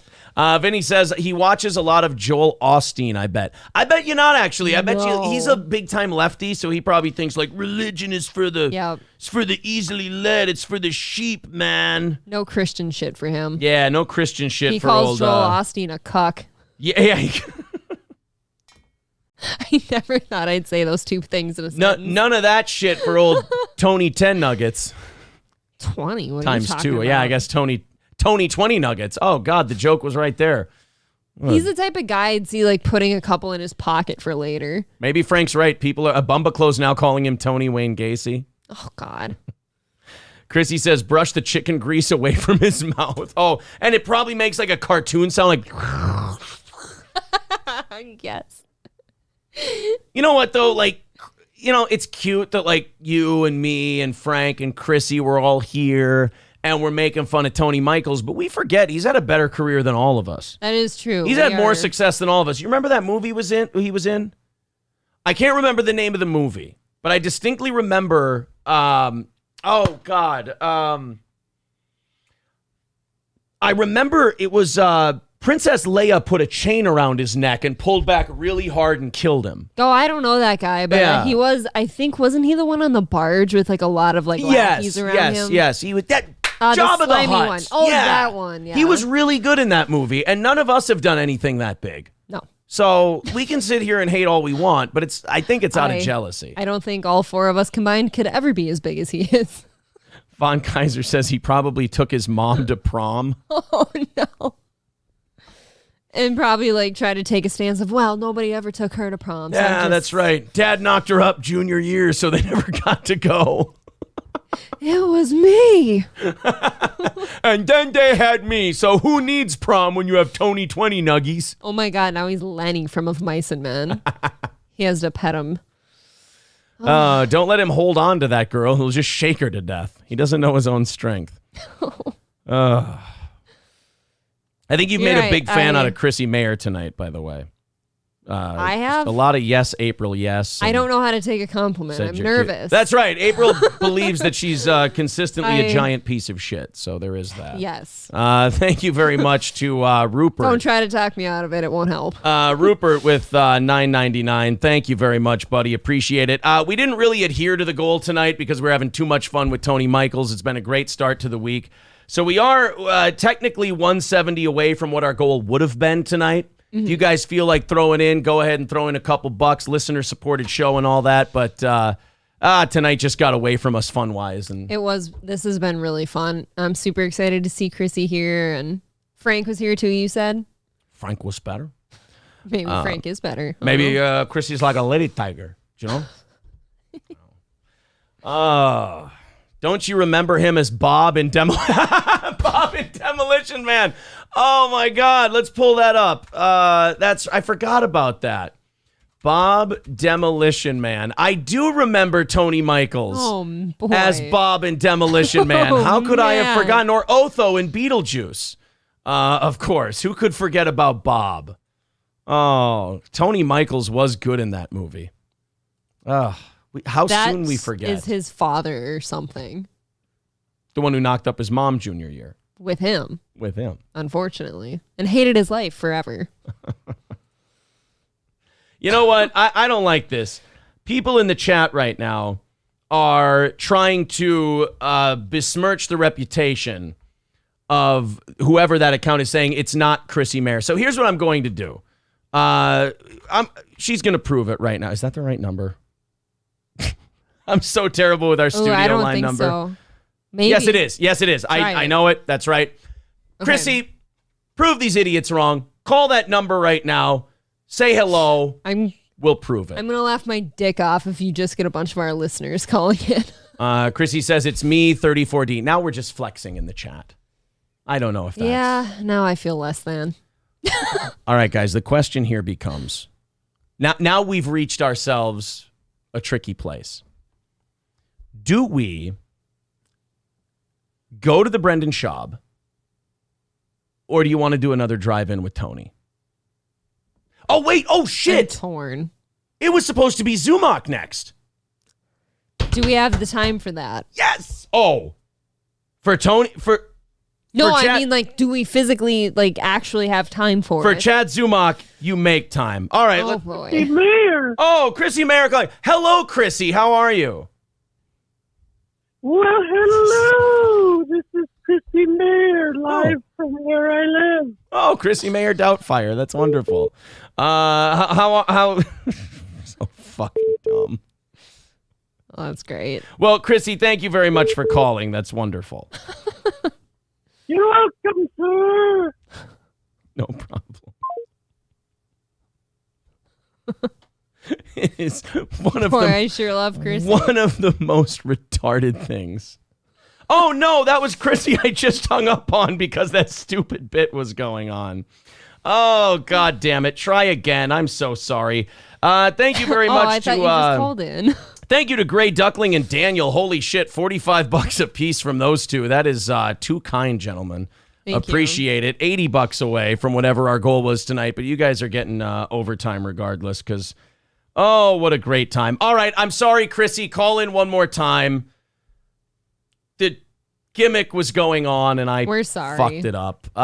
So we're going to do... Let me open these Chad Zummack links that I've got. We were going to try to introduce everyone to Chad because Frank Pellegrino wrote me this weekend, and we were DMing trying to get some booking stuff done, and he said... He credited me with getting the ball rolling on the Chad Zummack stuff. Now, I wouldn't say that because we played a clip of Chad ripping on Stuttering John, and we kind of saw through him. We were like, it's Chad Zummack. He's full of shit. We did a thing on him. I don't know if we got the ball rolling, but he's very fun to pick on. Call from? It's Chrissy there. Oh, there you go. Chrissy, hello. How are you? Hi. Wonderful to see you this evening. What brought you to our humble little show? Oh, they just told me to call in, so I'm calling in. Oh, no, there's no fucking screener here. It's me. Oh my Fuck, God. it's you. Yeah. I was like, what an operation you guys have Yeah. here. Oh, no, You have a it's screener just and us. everything. What kind of operation? Yeah, we have. I have three guys who can't find part-time work anywhere else who co-host once a week each. That's about it. That's the budget over here. Wow, that's more guys than I have. So now you you found yourself at the center. Now I think this show got like slightly mentioned, like a slight kind of a shitting on by John and Tony today, but they went full on like after you, Miss Insurrectionist. I mean that had to hurt. I mean a Tony Michaels trashing is worse than all of them. Yeah, they're so unoriginal. All these insults. It's like I have heard them all at this point, and it's like to pretend that you don't know. And it's like it'd be one thing if there was pictures of me like running away with a podium or like shitting on Nancy Pelosi's desk, but it's like I didn't even go inside, so it's like there's really so little to work off of. Yeah, it gets lame for me. Yeah. Oh, wait a minute, you're not the Q shaman? What? Oh, no horn. Shit. No, I didn't even see him. Oh. I didn't even see that guy. Did you see the FBI agent guy? I always forget his name. No, I didn't see. There were like no cops that I saw. It was honestly pretty chill. And you know what people don't talk about from January 6th is the food. The food was great. They have some food trucks. They have food trucks at the Revolution. Yeah. Damn. Oh. Yes, they were great. There was food trucks. There were costumes. There was music, picnics. It was honestly fun. I would do it again. I'm clipping this whole Tony thing, and I know he probably watches shit on himself. I want to have, I want him to hear you talk this way about the insurrection and see if his fucking chubby head explodes. And it's the thing is like, it was so chill. And I know I get in trouble for saying that, but anyone who was there knows exactly what I'm talking about. And it's like, if you weren't there, you don't fucking know, man. There were a couple hundred people who got into shenanigans, but there were like hundreds of thousands of people who were chill as fuck. So it's like Woodstock. Anyway. You had to be there. Yes. Yeah, there were a few people who rolled around in some shit like Woodstock, but most people had a blast. Are you as annoyed as we are? Because we've watched 2 Tony clips now. Are you as annoyed as we are by that hacky pretending not to know the person thing and then quoting their Wikipedia back to you? Yeah, it's strange. It's okay to admit that you know who somebody is. Like, it's not like this isn't high school. You don't have to pretend like, I don't know her. Yeah, what is that? Do you think he like doesn't know how to, like, he's really bothered, but he doesn't know how to play it like he's not, so he's trying, like, almost playing both sides in a weird way? Yeah, you just like, it's a kind of a small internet world that we all dabble in. So it's like, don't like pretend you don't know who people are. I don't know. And it's like, he said, oh, cool, you followed me or whatever. So it's weird that he would just suddenly forget. Yeah. I think you just kind of got caught up in the middle of a John and Tony Cope fest, I think is all that was. Yeah. He needs to like be his BFF. And I guess I'm just an easy person to target or whatever. Well, Chrissy, I tell you what, I've been going back and forth with Frank, and I hope we can set something up for a full-on appearance and everything sometime. But thank you very much for calling in tonight. And now at least one person in the chat has to eat their shoe, so that's nice. Good, eat the shoe, and yeah, I can't wait for this Chad content. We're gonna watch some Chad here, and thank Frank for giving me the credit for getting that started, but I don't think I did. Aw. All right. Talk to you later, Chris. Do I say hi, Frank? Oh. Okay. Bye. All right. Bye. All right. There we go. There's Chrissy calling in. Who has to eat their shoe now? Who was it? What do you mean by eat their shoe? Somebody said, if that's the real Chrissy, I'll eat my shoe. Okay. And they said, and that clearly was the real Chrissy, and thus now has to eat their shoe. They're saying it was Jay. Oh, boy. All right. Let's do the, shit. And then I have a fucking Chrissy Compound Media with Anthony clip on Chad Zummack here that we have to get into as well. So, Jesus Christ. Chad Zummack, how do we start this with old Chad? Chad Zummack was a radio guy, still is a radio guy. No idea. Okay. But he got his start in radio just like I did. And I don't think that worked out for him. So then he kept trying to ride the coattails of different people, but he has absolutely no discipline and just starts shitting on people. But it's like people he needs and people he wants to promote his shit. So he's just like remarkably self-destructive. Yep. But he thinks that talking about these people is going to get it done. Yeah, I don't know. And he's a lot like Tony Michaels in that Chad is remarkably see-through. Chad is one of those guys where you're like, why are you doing this facade? Like, why are you doing this gimmick? We all see what you're doing. Like when we talked about him doing the Stuttering John thing. He goes, I have a Stuttering John story. Chad, no, you don't. It's okay, bud. You want to goof on him like the rest of us want to goof on him for two reasons. One, it's a lot of fun. And B, it's good for business. It gets you views. It gets you new fans. People want to come watch you. Like we'll do 2 or 3 Stuttering John universe stories or coverages a week in all the shows we do. And what the idea is, you clip those out, you put them up. People who don't usually watch you, check them out. And they'll come watch your full show. See what you're about. There's a lot of variety here. Chad tried to act like he was going to do the Stuttering John thing just because he had a wild hair up his ass one day and just decided it was Stuttering John time. He didn't see Carl fucking crushing. He didn't see Anthony having a great time with Kevin Brennan and all these other, and Shuley and all these other guys. I'm not dumb enough to think that, he saw our shit and loved it. But like he saw all these people shitting on Stuttering John and went, ooh. He wants some. That's my way to get in. I saw April's face actually turn sour when he mentioned he had a dry bar comedy special. So bad. And I think we said, you know what? That's almost as embarrassing as saying I did the Gringo Poppy. Yes, basically. It might be worse.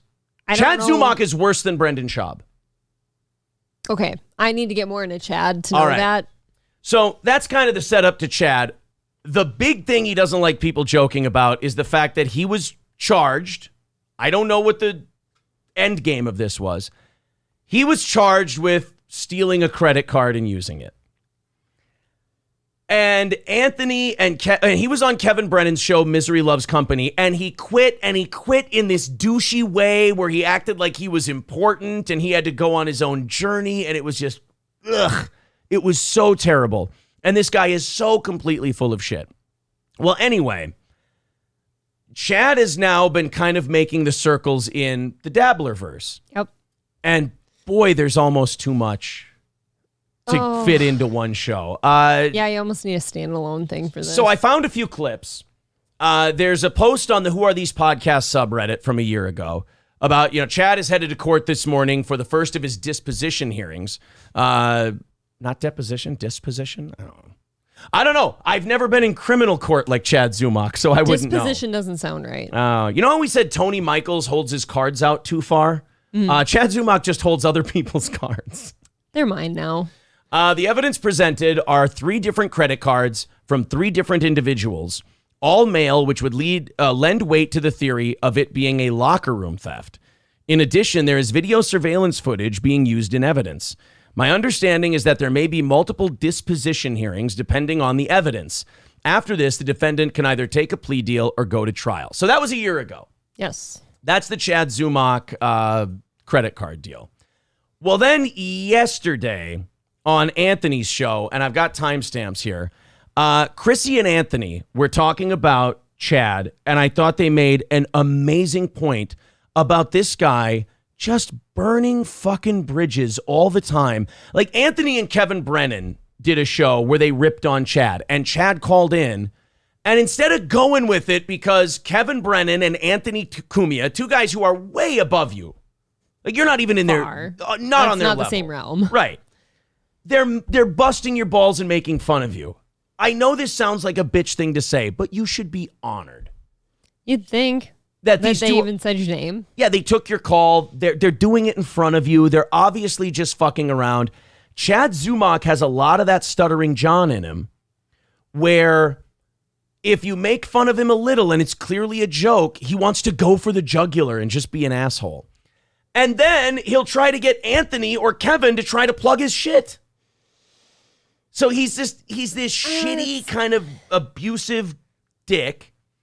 He's a user, it sounds like. A user is a great way to put it. He and Anthony got in a Twitter battle over the weekend where he was bringing up like Anthony's domestic assault accusations and just a lot of really harsh shit. And all because Anthony basically called him a hack and a credit card thief. Oh, so that, that definitely warrants bringing that up. Right, exactly.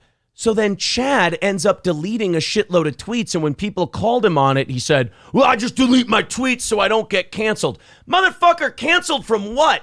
You got nobody watching you on YouTube. You've got 80 Patreon subscribers. Dude, you're already canceled. I don't think anyone knows who you are. Yeah, okay. I don't think anyone's going to cancel Chad Zummack. But anyway, here's Chrissy and Anthony talking about him today, and we've got a couple more clips to get you introduced to old Chad Zummack. Sorry, I got that muted. What a terrible producer. How dare you? Let's get this all set up nice for you guys so you guys have it up on the screen there. There you go. It's compoundmedia.com, by the way. I'm a member. Become a member. I don't want to piss off Anthony by showing clips of his show. Subscribe to Compound Media. Enjoy all the shows they've got there. And yeah. It's the opposite. Well, I brought up quickly before, but I knew you were coming in, so we would talk more about Chad Zummack. Oof. It's fun to watch a meltdown happen in real time. Yeah. He's currently in the process of falling apart, which is great. Yep. Video I heard today didn't sound too good. No. Is a meltdown. There's no other way to really put this. And I got... Why do people want to fall off the cliff into that chasm that includes people like Stuttering John and Opie? Falling off the cliff, but running off a cliff. Running. Can't wait to get off that cliff. Full speed. Yeah. Like Roadrunner legs. Like, yeah, you can't even see it. How fast can I run off It's the just cliff? Chad and that curly Q drawing. I feel bad for him. Oh, no. Like, Yes. I always ultimately feel bad for him. I don't feel bad for John, although very rarely something will pop up. Yeah, John's just such an insufferable asshole that you don't feel bad for him. Zummack, I don't feel bad for either, because I think I'm looking too deep into Zummack when I watch him talk, and I'm like, no, this guy is not what he presents himself to be. I don't feel bad for this guy because he thinks he's getting one over on people. Well, that's kind of what I see. I just see like that user side of him, or he's just being super douchey if everything he says. So you got Anthony busting your balls, you got Chrissy busting your balls, and they wouldn't be talking this bad of shit about you if, for Christ's sake, you just learned how to take a joke. Dude, you're accused of stealing credit cards. How do people not fuck on you for that? You bombed at a roast. You quit Kevin Brennan's show. You got to thinking who the fuck you are, which you shouldn't. How do people not make fun of you for that? So then this show, and I think we should give these guys some credit. You should drop these guys a sub. The Insufferable Bastards podcast. I like this guy. He covers a lot of the solid John universe, just like, everyone else. He was talking about who are these podcasts, Carl and who are these podcasts, versus Chad Zummack. Carl laid out the fact that Chad came on his show and tried to settle old scores with an ex-radio partner on his show, and it was fucking terrible. Carl said he's the only guest he's ever kicked off his show. And the pay no mind list. You're right. Put him on the pay no mind list. Called him a grifter. Yes. Which he is. Chad Zummack is the very definition of a grifter. He is like Tony Michaels. He jumps from gimmick to gimmick to gimmick to see what's going to work for him. Well, then Chad Zummack responded after he heard Carl talking about this weekend. And here's more Chad Zummack for you. This is, again, from the Insufferable Bastards podcast. Subscribe to these guys on YouTube. They're great. That's where I got this from. He's wonderful. I just watched his show for the first time today. Seems like a good guy. Yeah, that actually Carl brought up the whole Chrissy thing, which Chad then took off with, I guess. I don't think I ever heard that episode. But as you can see, my timestamp's a little off, guys. Sorry. An hour ago, and it's so this was this afternoon. PM Sunday responded. So here is a little bit. Oh, I'm sorry. This was Sunday. Reacting to Carl. I'm getting all my C's wrong. Is it Carl, Chad, Kevin? I'm confused. So many of them. Fuck. Good start. Carl from Rochester's pissed. So I listened to it, and I got to be honest with you. I'm a fan of the show. I don't listen to it. Okay, this is some bullshit you're going to hear over and over. You've already heard this. I've already heard this. Chad is going to do, again, him and Tony Michaels and John belong in the same universe. They're the same fucking guy. Chad does this thing where he slams the shit out of somebody and then talks about how much he likes them. It's not doing you any favors. But then says, I don't want any drama. Like, fuck you, first of all. Drama's fun. Second of all, quit with the whole, like, I'm trying to play it this way, but trying to play it this way shtick. It's fucking played out, bro. It's exhausting.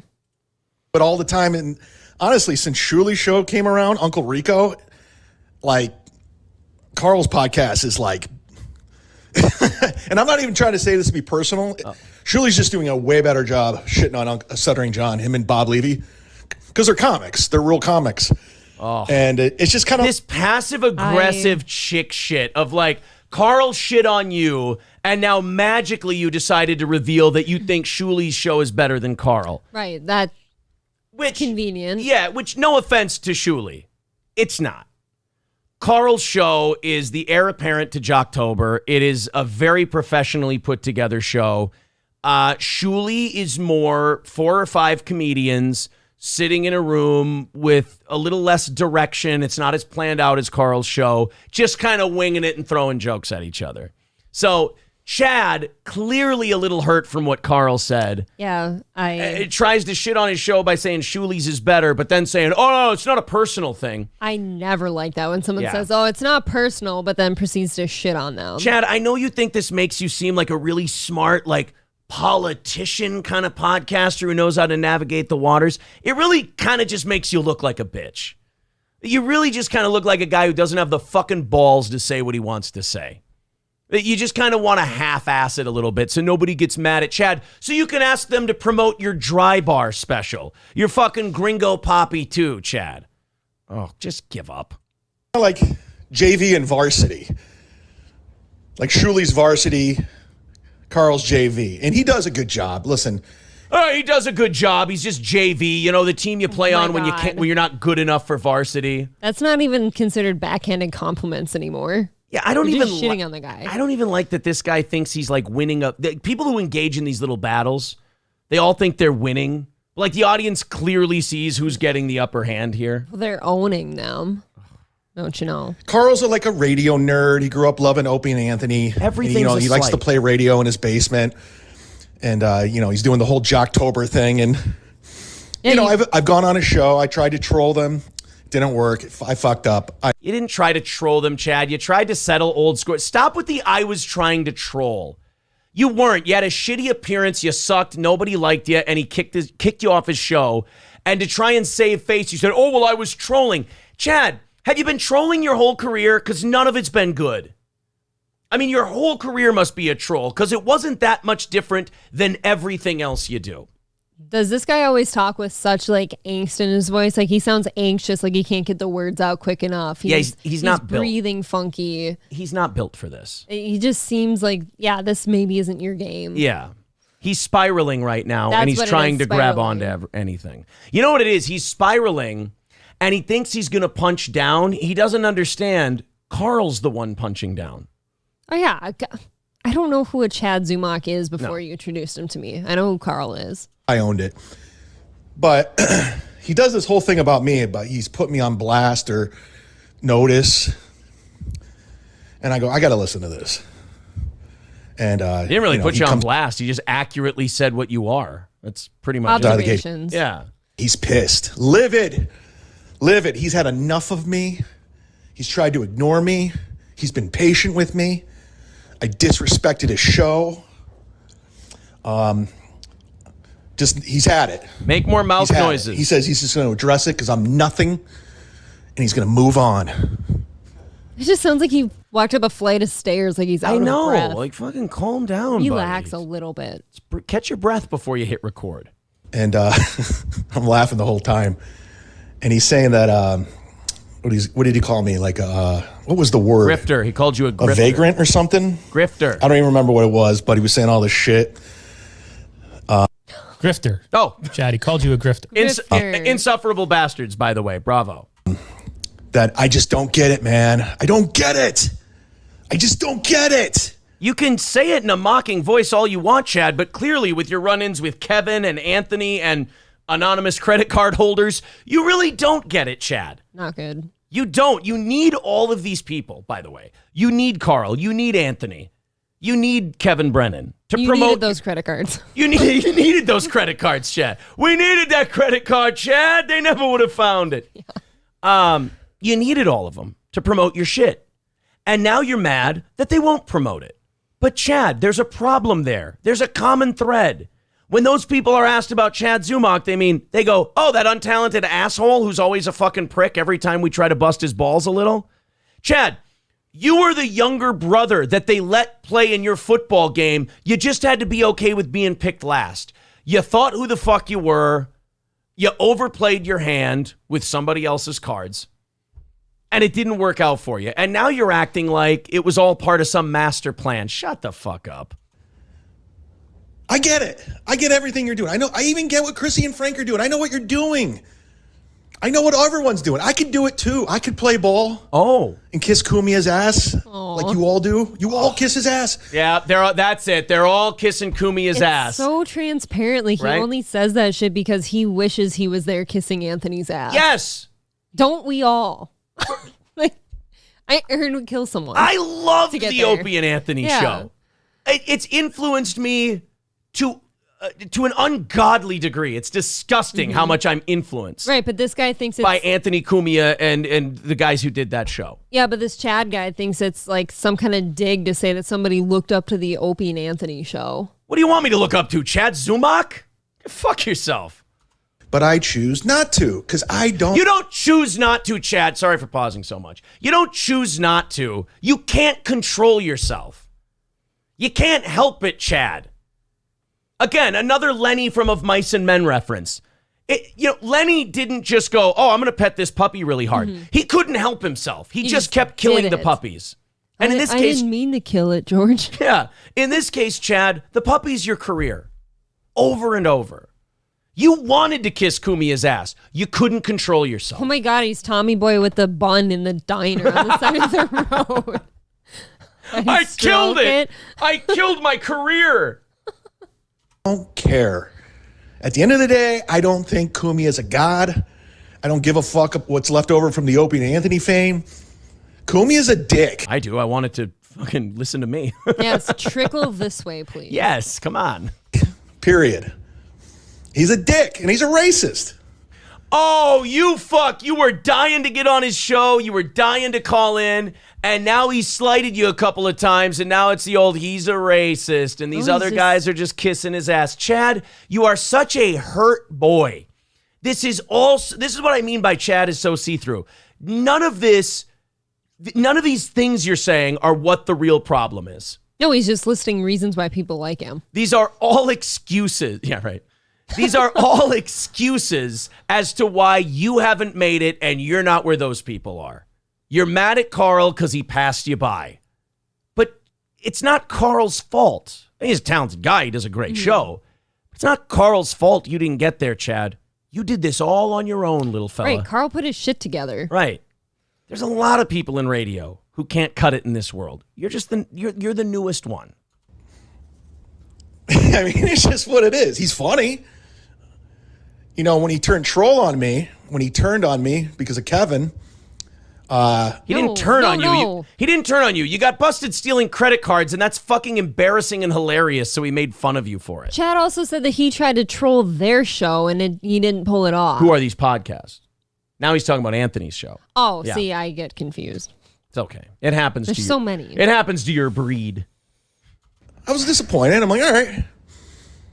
And I rolled with the punches. All your little credit card, I rolled with it. No, you didn't. You threw a hissy fit, you fucking You child. roll with the punches? You stole. You rolled with the punches the way Peter McNeely rolled with Mike Tyson's punches.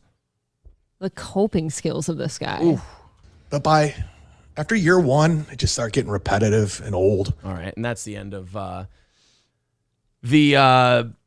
the Insufferable Bastards coverage of that. Again, subscribe to those guys. They're great. They're awesome. They're fun. Holy shit, you guys. This has been fun. Ooh. This has been a great time. Let me catch up with you guys because we have been, the chat's been rather busy this evening. Chad is a Florida man. There we go. That's where I left off.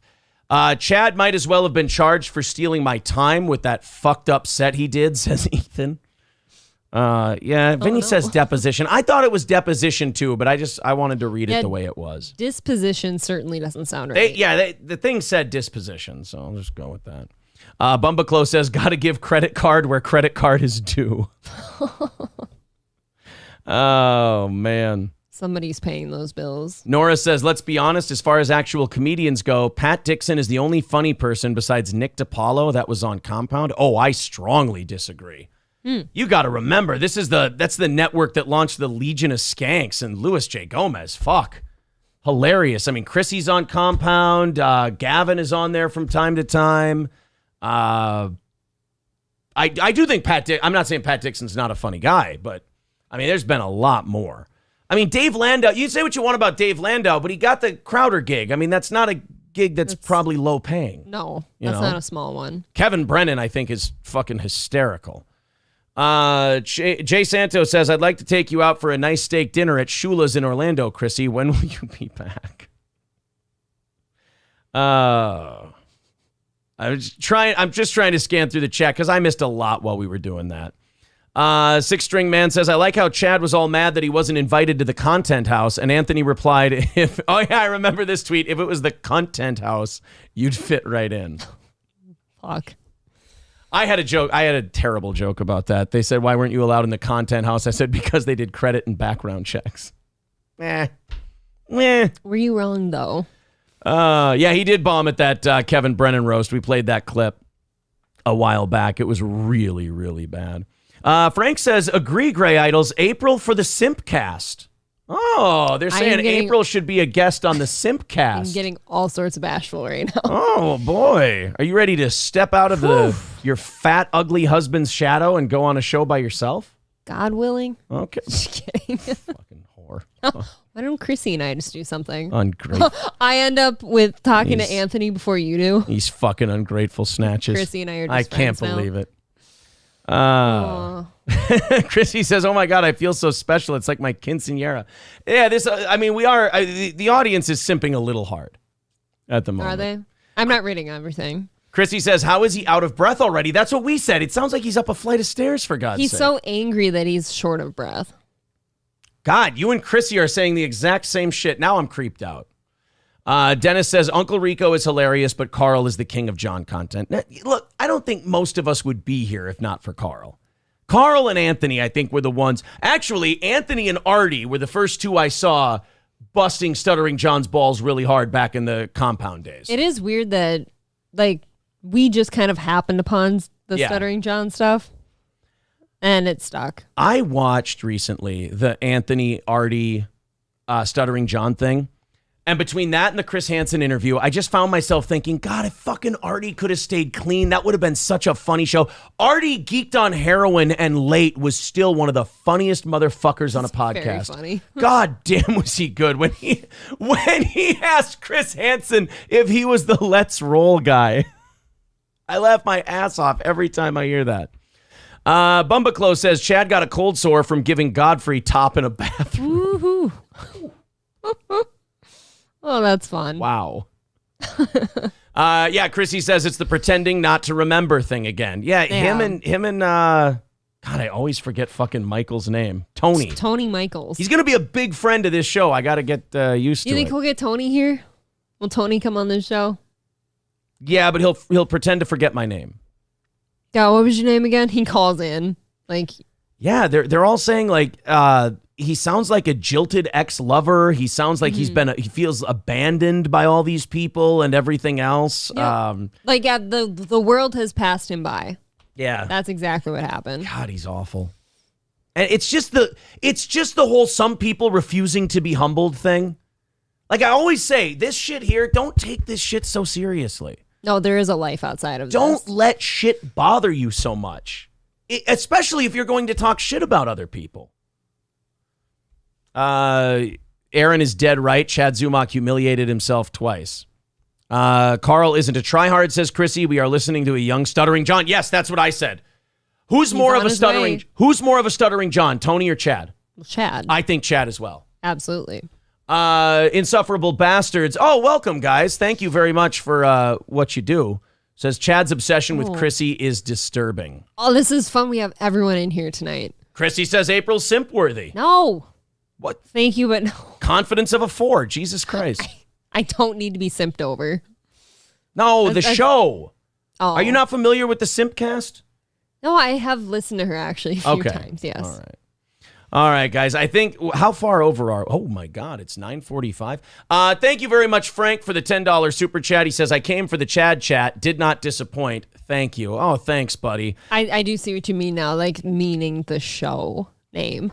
You said that so many people were simping over Chrissy. Oh, I confused So you. then you confused me. And I'm like, no, don't do that to me. Look, that is my apologies. I'm worthy of I am Simpcast. very sorry. Okay. I'm very sorry.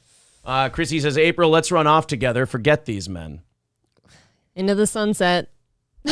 Here we go. I don't like this kind of shit going on. It's all been poisoned. My whole show. Ruined. You can have Frank. Oh, but Tony, what about Frank? Frank is soft. He's going to fall. Oh, my God. Matthew throwing in the rest of the gold. Jesus Christ, Matthew. Very nice of you. Thank you guys very much for all the support this evening. It's great to have a listener-supported show and have you guys enjoy what we're doing so much. I appreciate it. I'm going to bed. Oh, yeah. As soon as I turn these lamps off. All right, everybody. Tell me what you think. What's going up tonight? Before I go to bed, which clip is going up first? Do we do Tony tonight and Chad tomorrow? Or do we flip it around and do put up the Chad one tonight and the Tony one tomorrow? I'm a little torn because it all kind of bled into each other, in my opinion. Okay. I'm going to split them up and do two separate clips. Otherwise, it'll be an hour and a half long. Okay. Yeah. I don't know. What do you think? Chrissy says Tony tonight. That's only because your call is on it, you fucking fame whore. I'm kidding. Well, give it to her then. Joking. Give her the Tony clip. Easy on how you're talking with the way you guys have all been running off together around. What do you mean? With the give it to her talk and the riding off with horses and me and Frank having to be jerk-off buddies, apparently. Wait, I don't understand. You brought me here. But wait a minute. I don't understand. Why do Frank and I automatically have to pair up? Can't we go? Because you're both obviously lonely. Can't we go find our own things? Like, why do we have to? It's not Islam. I don't know. We don't have to pair off. I think maybe it should be. It should be Islam? Oh, you would not like it. If I'm with Chrissy, I might. We'll get through this shit together. Fucking lippy broad. Yes, the beaten wife is so lippy. You saw Chrissy on that Kumia clip dressing like that, and you dressing with the bare shoulders and shit. Oh, you guys are headed straight away for a clitondectomy in Tehran. Don't listen to him. Chrissy says you have to jerk off together. That's the rules. Back to your circle jerk days. Now Chrissy gets to hear about it. Is Carl doing a Chad segment at his live show now? I hope he does. All right, guys, I really am. I'm going to take off. It looks like we're doing the Tony clip tonight, and we're doing the Chad Zummack clip tomorrow. I think the Chad one will hold better. Everyone come back tomorrow, 6 a.m. Central. 6 a.m. Central tomorrow morning. God, I'm always wiped on Wednesdays. We'll be fine. 7 p.m. for the evening show, our last evening show of the week. Tomorrow night. Yes, we're very excited about that. I honestly don't want to disappoint anyone. I think we've burned the Stuttering John Dabbler-verse oil for the week. I think we have. We went heavy on it tonight. Tomorrow night, I've got some Opie. Thank you to Chrissy for being here tonight and calling in. Thank you to Insufferable Bastards podcast for being here. Yes, Frank. Why Do I Podcast? Why Do I Podcast? Frank, yeah. Stut Joe Depot. Saw them in the chat as well. OGs. All the Dabblerverse. All the new people. Yeah, thank you guys very much. And we will talk to you all tomorrow morning. Now leave me alone. I'm just kidding. I love you.